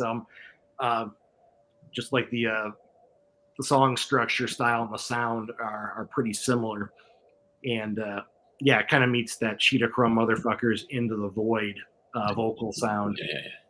Battle Hymns of the Race War. That was the 10-inch. Yeah, Battle Hymns of the Race War. I was gonna pull Sheet of Chrome Motherfuckers, the Into the Void, but it sounds too much like this record. I didn't want to do two records that sounded the same. Hey. Okay, so that is another classic. The fourth pick. It's a great band. All right. I can take us to Chicago or Portland. Chicago. This is a Chicago episode. This is a Chicago band from 2000. Well, this was recorded in 2008, and it was released by Jordan on Residue Records. Oh. And it's No Slogan. There you go. Oh, yeah. Artwork by Chris Ilth of the Functional Blackouts. But I think this record's still really great and holds up and is still really relevant, and the songwriting is really powerful. I think Chris Cabay is like a really great guitarist and has some great riffs on this record, and just have fond memories of playing with them in basements all over Chicago, and yeah, highly recommend checking it out. Very melodic hardcore. But yeah, I didn't catch the name of the band. No Slogan. No Slogan. Okay. Yeah. They toured. They toured a bunch. They probably toured did. Japan. Yeah, they went to Japan. Toured Japan. They toured Europe. I think they took Kevin Crunchy with them. Yeah. And I can't remember they toured with a band. I want to say they were from Ohio. I can't remember the name of the band they toured with Europe. But yeah, the only band I can think of from that era that went to Japan to tour out of that like DIY scene. Yeah. For sure. No Slogan's great. That's a great record. Not that I put it out. But... And you have the artwork on your wall right behind you. This was really good. Benny's gone on to do numerous projects since he's a singer. Chris has had a few bands. I think they've been kind of the most active people to come out of No Slogan. And then there's this flyer and with the record too. So yeah. 97 Shiki record release show with Ultra Tumbados and Ling Ling at the Shred Aquarium. Oh no, that was a band. That was a band, yeah. Lucky Gator. So yeah, just a little piece of nostalgia. Who played drums for them? Did Tristan play drums for them? Tristan was on that record, yeah. Yeah. Tristan's a great drummer, and that band was just really good live. Really, really good live band. And I must have played with them in multiple bands. There you go. I knew it. This kind of rang a bell. Jesse, they played with my friend Jesse's band. Played with them. Oh no way! There you go. Yeah. Awesome. Yeah. They have kind of an old school Chicago sound that you kind of like, some kind of like Naked Ray Gun melodic stuff that early Pegboard, but it's also like but it's all different from that. It's like it's from the south side of Chicago. There's a Latino influence on it, hardcore influence on it, as well as like having kind of a traditional Chicago early 80s punk sound.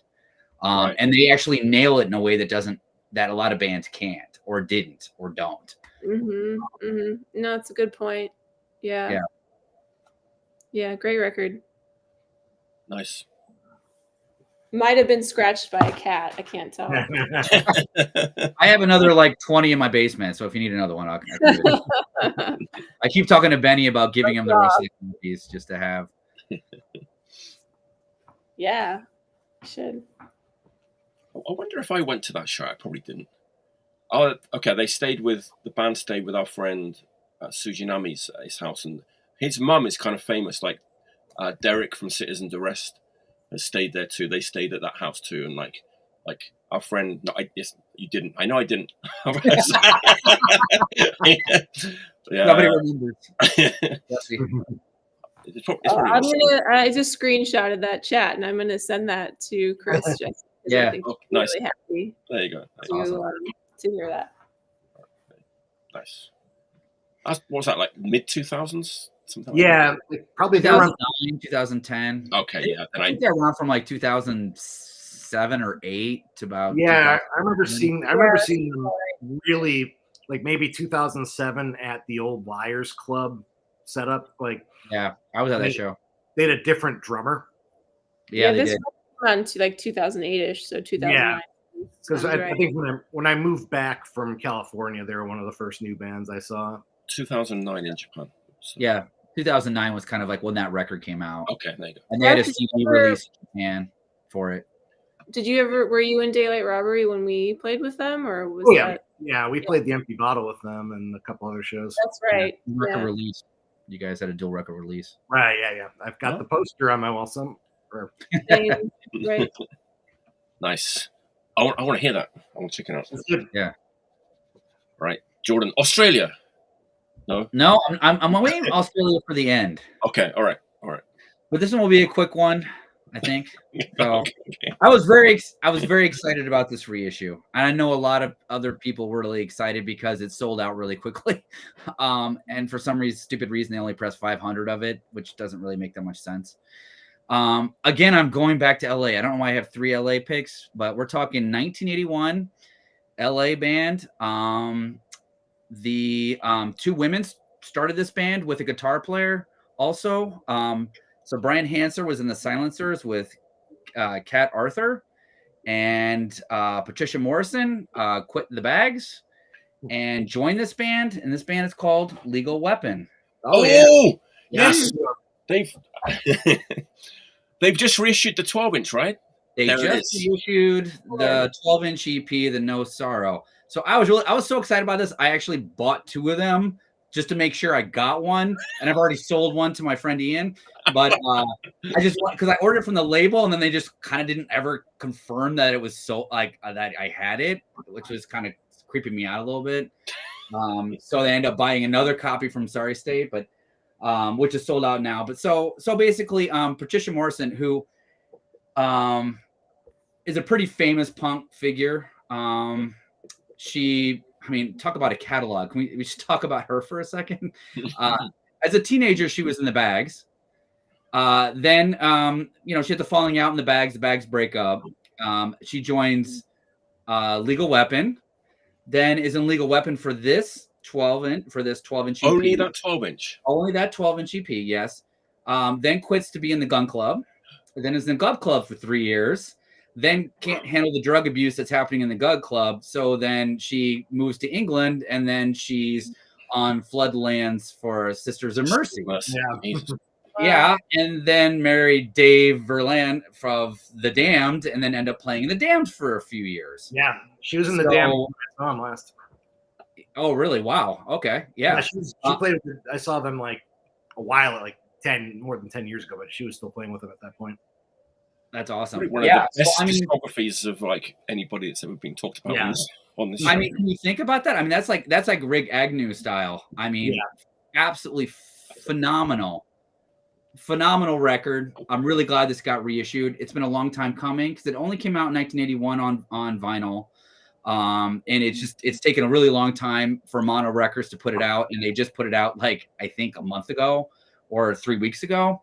I just got mine in the mail, I think, this week. So I've been playing it pretty much nonstop.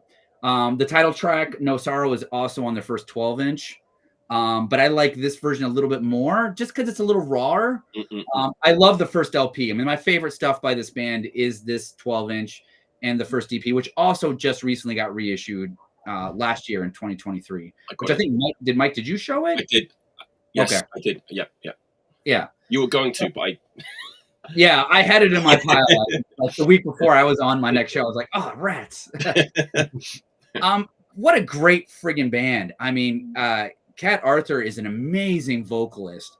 And the guitar playing by Brian Henson is just it has like a rock and roll quality to it. It has an early punk sound.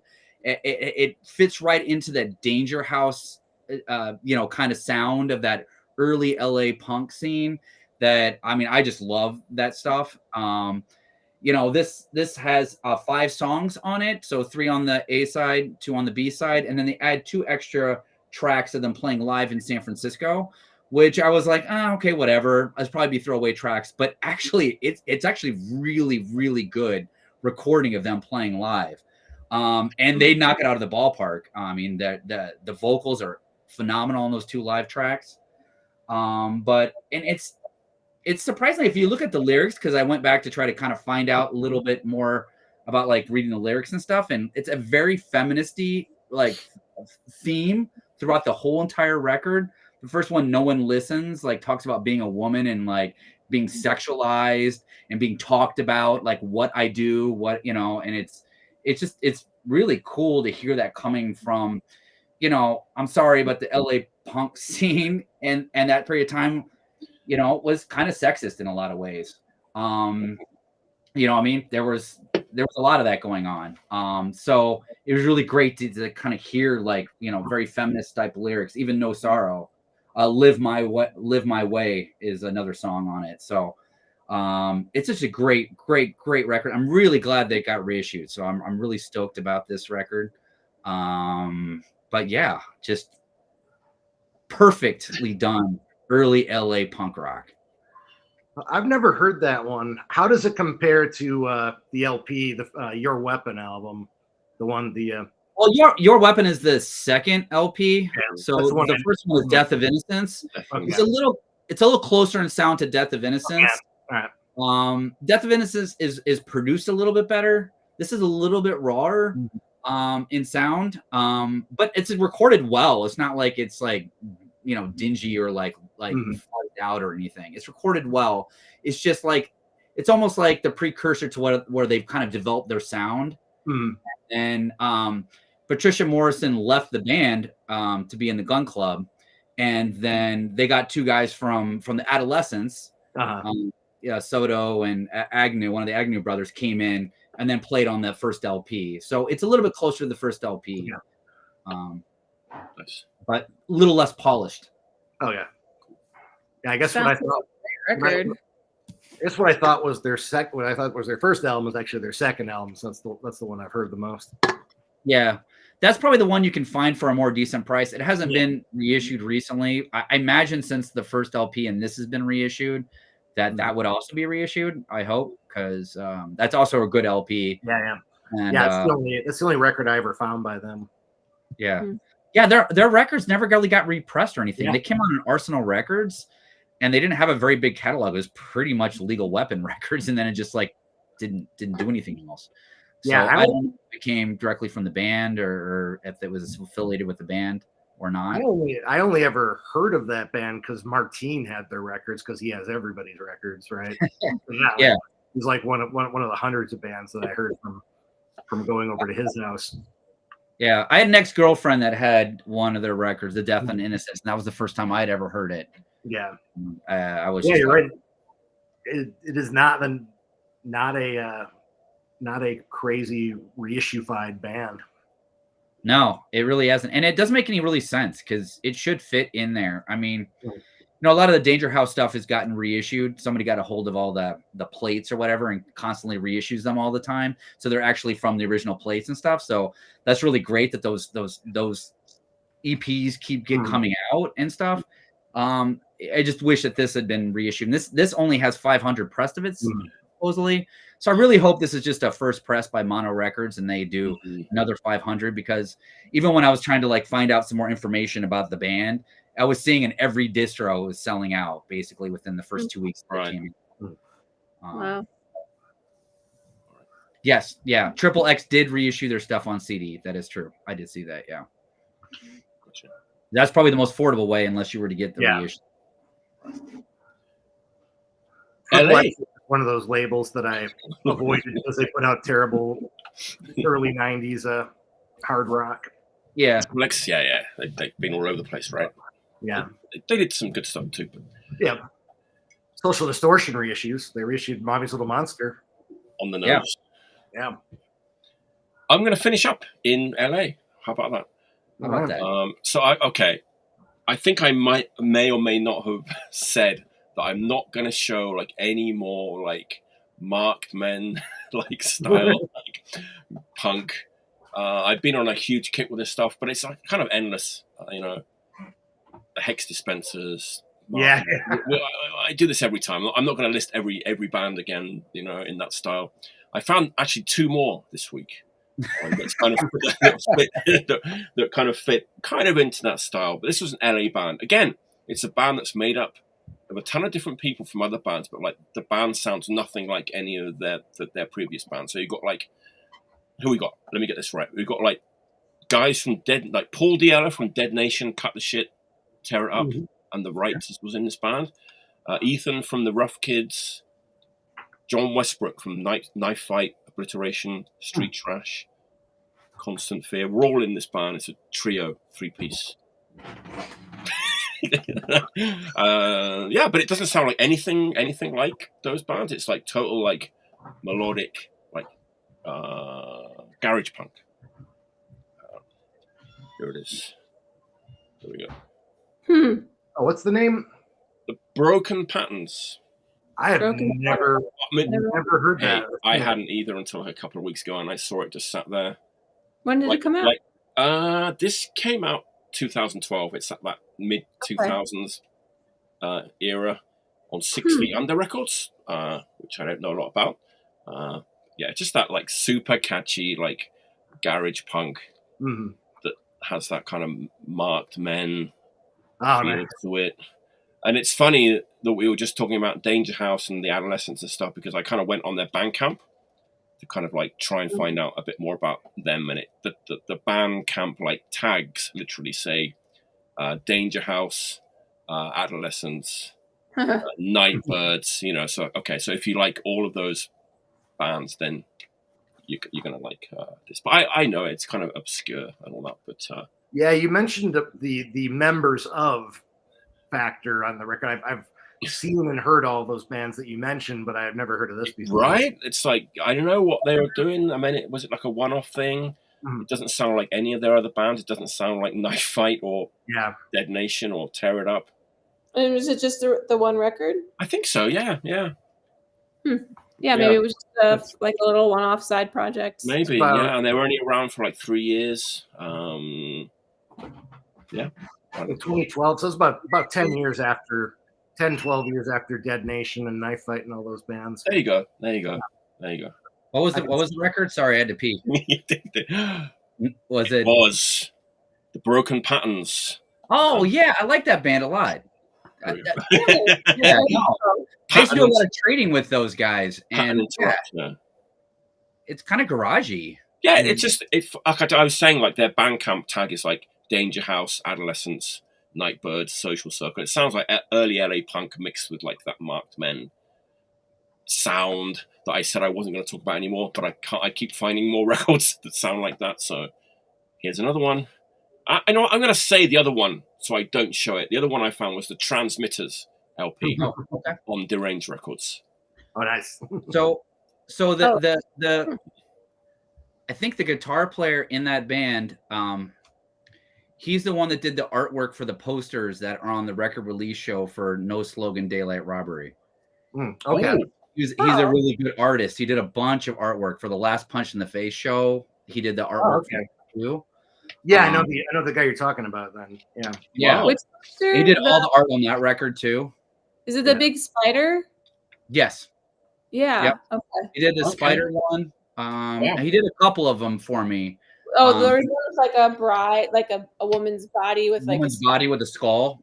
Yeah, this is. I mean, you know, I saw this, and it was cheap. I just bought it basically based on the cover art. Really, to be honest. So he was he's a great artist. Yeah. Huh. Cool. That's awesome.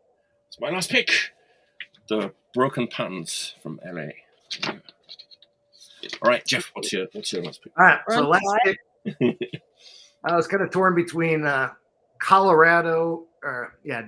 Boulder, Colorado, and Philadelphia, and I think in the interest of having a newer record, we're going to go with Philadelphia, and I'll save Colorado for next time.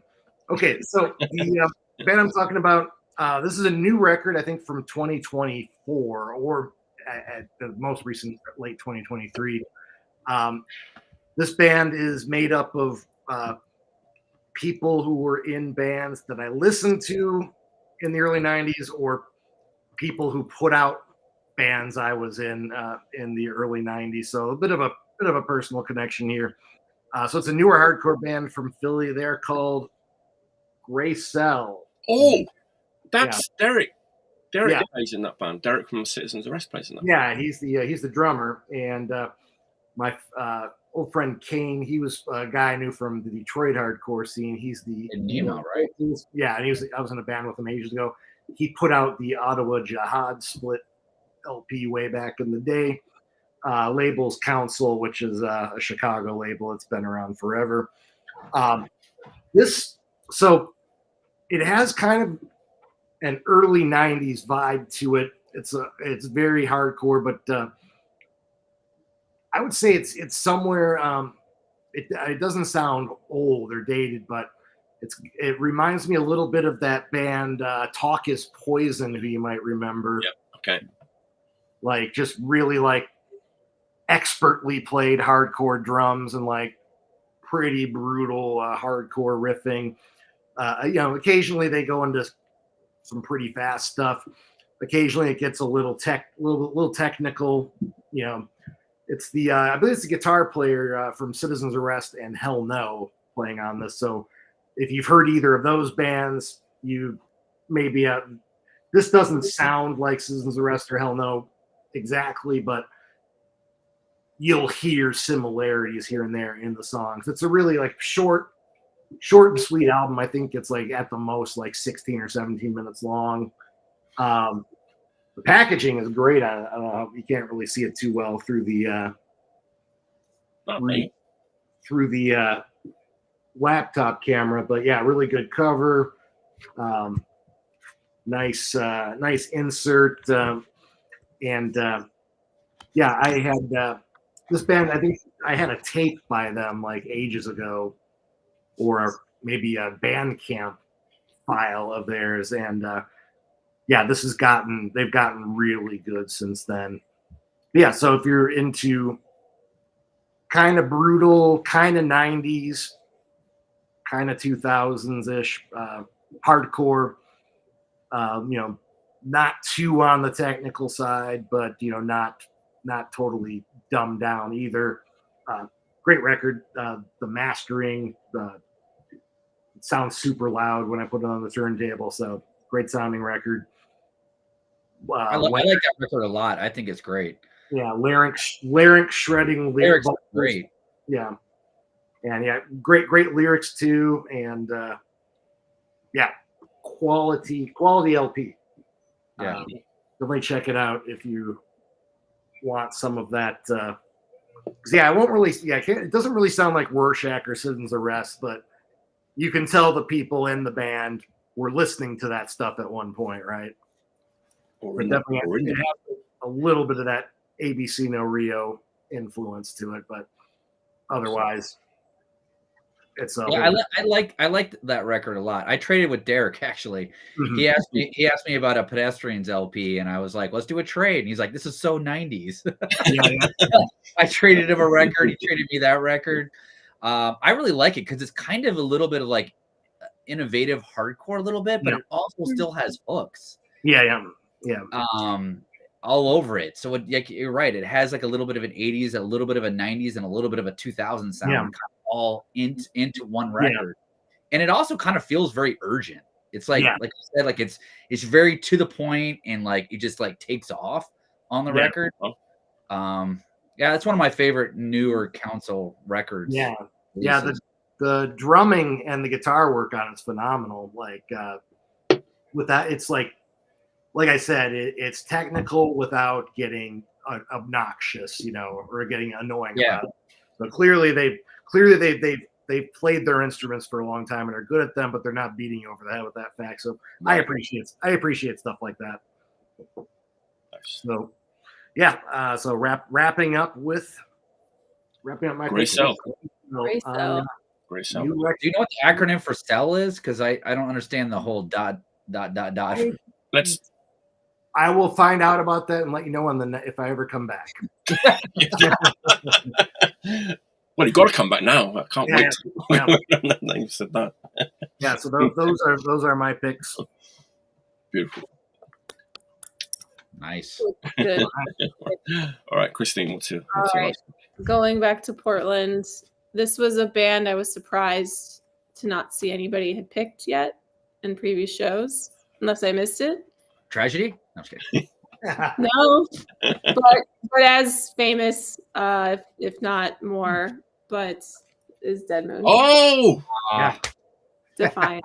There was, but it wasn't that record. It definitely wasn't that Really? record. I didn't see it on the list at all. There was two Rats. There was two Rats LPs. Maybe Dead Moon is first then. Maybe Dead Moon. I actually thought about Dead Moon too. There you go. Rats also phenomenal. I also had a Range Rats record out too at one point that I almost talked about, but yeah, this feels a little bit like a lazy pick because I know everybody loves this band. I love them. I love everything that they're about, that they just, just so raw and so like lived the rock and roll life, like to, and still Tootie still is, like just really inspiring and true DIY punk. So great band. And yeah, so that's my last. That's Defiance? Yeah. All right. That's a great record. Defiance. Do you think that the band Defiance got their name from that record? Well, Kelly was in Pierce Arrow. Right? Yeah, I think so. Now I've seen it, I do think they did. Yeah. Yeah, and the logo's not that different either. Right? We have the book that came out a couple years ago, and it's cool to see all the variations of the logo that they had an artist draw and like what they landed on. So, yeah, that's my 5th pick. Yeah, that's a great pick. I'm tired. I'm running out of things to say. But yeah, talk about like lifers, you know. I mean, like this married couple that make their own acetates of their own records and do all their own recording. And I played in a festival at Chaos and Teos, and Fred was like soldering his guitar in the green room because it was short circuiting. The guitar was from like the 60s, and he was gutting out the guitar. And the dudes from like Fucked Up were up there, and they were like, what is this piece of shit out? And like, because he wasn't in there. And then he comes out and he's soldering it. And like, I'm like, and then they go up there and just play the most amazing, passionate, like punk show, you know? It was awesome. I think it's a testament too of like just being your most authentic self and playing to the best of your ability and with whatever technology is around you. And that's the sound, like that's your true sound and essence. And when other bands try to copy that, they can't, you know, I feel like bands like the early Cure too, where it's like you can't ever replicate that, but you can hear when bands try, but it's just something you can't There's capture. so much soul in their music. Yeah. It's great. Yeah. They have like 12 records. Inspiring too is like, I mean, I'm 45 and like they were just kind of getting go, you know, like Tootie didn't start playing bass until her 40s, right? Yep. Wow. So that to me is also inspiring that like it doesn't matter how old you are, just keep doing your thing, and whether you remain in obscurity or not, it doesn't matter as long as you're making your, you know, your art. So that's pretty cool. Yeah. Awesome. Beautiful. Their records are hard to find though. Like there's never any Dead Moon records like in the racks. Go to Tombstone, go to the website and just get them. Oh yeah, they're all in print. They're in print, yeah. Oh, they really? Mississippi Records have really done a reissue of most of them recently. Wow. Okay, so they might start, getting to Japan. I mean, they were incredibly popular in Europe. Yeah, they were way more popular in Europe than they were in the U.S. So they had towards the end, I think, the last 5 years of the band, they got more popularity in the U.S. even though they toured all the time. But they basically were, when they went to Europe, they were like a huge band. I mean, to the point where they turned down doing a tour with Nirvana in the early 90s because they already had a tour booked in the UK and didn't want to, like, they already had their own fans. They didn't need to do it. Right. So. All right, Jordan, let's. Yep. All right. So, well, bring it home. Yeah, let's bring it home. All right. Well, we're going to Australia. Already promised it. This kind of music is I think when it's done really, really well, like this band does on this new record that came out in 2024, just recently came out. When someone plays this kind of style of a combination of peace punk, anarcho punk, and they kind of like mold it into a sound that also is like vibrant now, not a retread of what the 80s or a Corpus Christi crass kind of records kind of thing, but they're making it new and viable and also writing really awesome songs. I think I know what this record is, and I'm just, that's it. There it is. Wow. Yeah. I'm talking about Vampire. Oh, yeah. What seems forever can be broken. So I mean, I bought this on the whim because I saw some people talking a lot about it, and it seemed to be selling out pretty fast.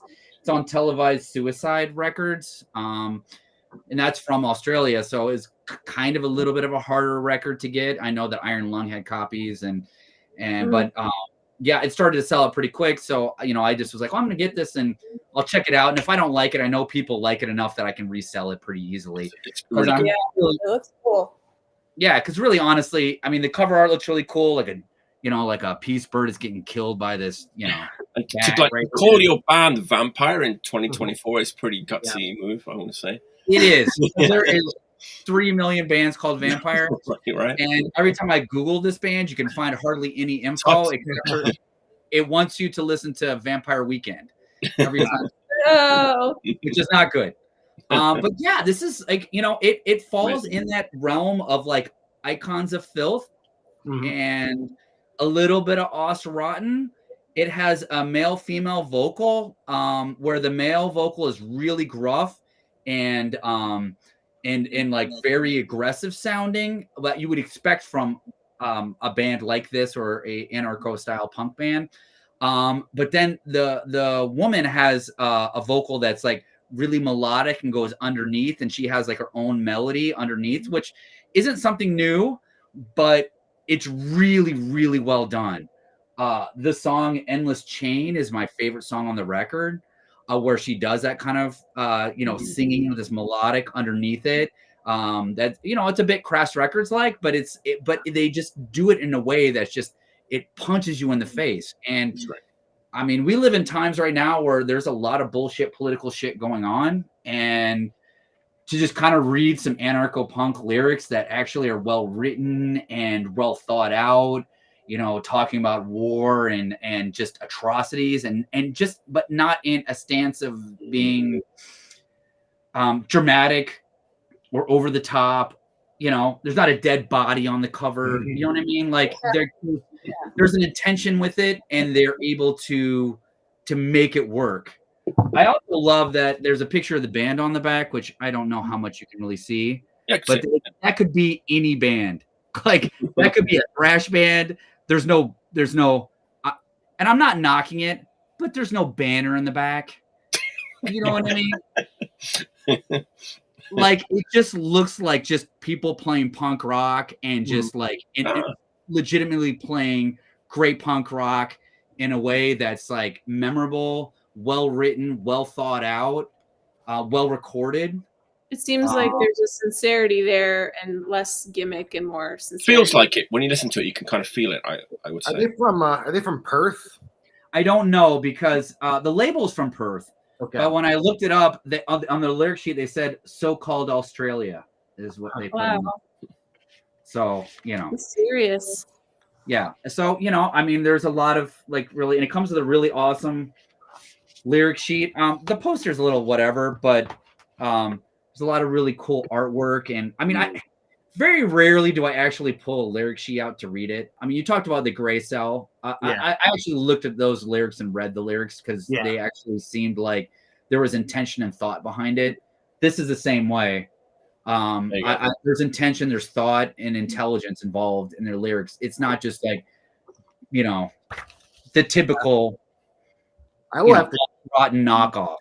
I'll have to check that out. It's amazing. I've been listening to a lot on Bandcamp, and I've been trying to find it. And the only the cheapest I could, or the easiest I could get it was like a distro or a record store in Malaysia. Wow. And it would cost me like $75, $80 to get a copy. So I ain't paying that. But hopefully some copies will make it. Yeah,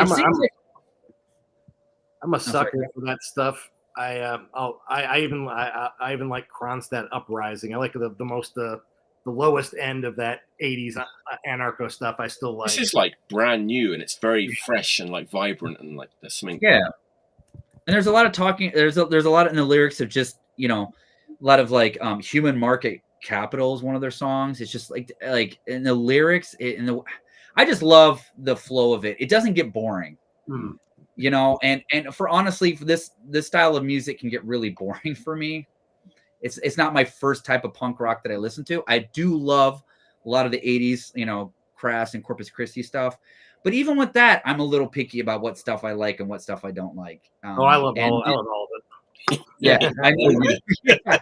This is in that vein, but it's like I said, it's new and it's vibrant, it's aggressive, it's good. It's relevant. It's a great record. I really hope they repress it and make it a little more available, or have something where if they tour Japan, because I imagine this band will get popular enough to go, you know, out of Australia, that they get some pressings that are done, you know, in other countries or made more available. So right. That's a great last pick. Nice. I just found him on Bandcamp. Yeah, I've been listening to it on Bandcamp actually. I'm gonna check it out. It's great. Also, one quick thing. I know we're at over 200 or 2 hours, but one thing about the Lethal Weapon that I forgot to mention is that Ed Clover, the famous photographer, they put out an 8-page booklet of like unreleased photos. Nice. Cool. That's really, really worth they're phenomenal. And they're like, some of them are very posed and very LA, but they're still awesome because he's such a great photographer. Right. So anyway. Cool. All right.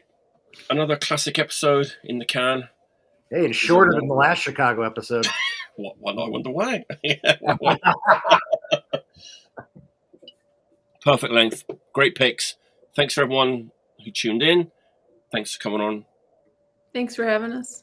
Yeah, thank you. Nice to meet you. We'll carry on chatting for a little bit after I press play. Okay. Let me just announce next week's show, and then we'll get going. It's a kind of semi-Chicago show again next week. Friday, June 7th. Artie White, Mr. Chicago himself. Diane Farris. Is Diane from Chicago? Like legendary tattooist from Chicago. And Emma's from Canada. She's not from Chicago. So tune in. Awesome. Next week. It's going to be a great show. Let's sign off. Until next time, stay healthy and Bye. stay Bye.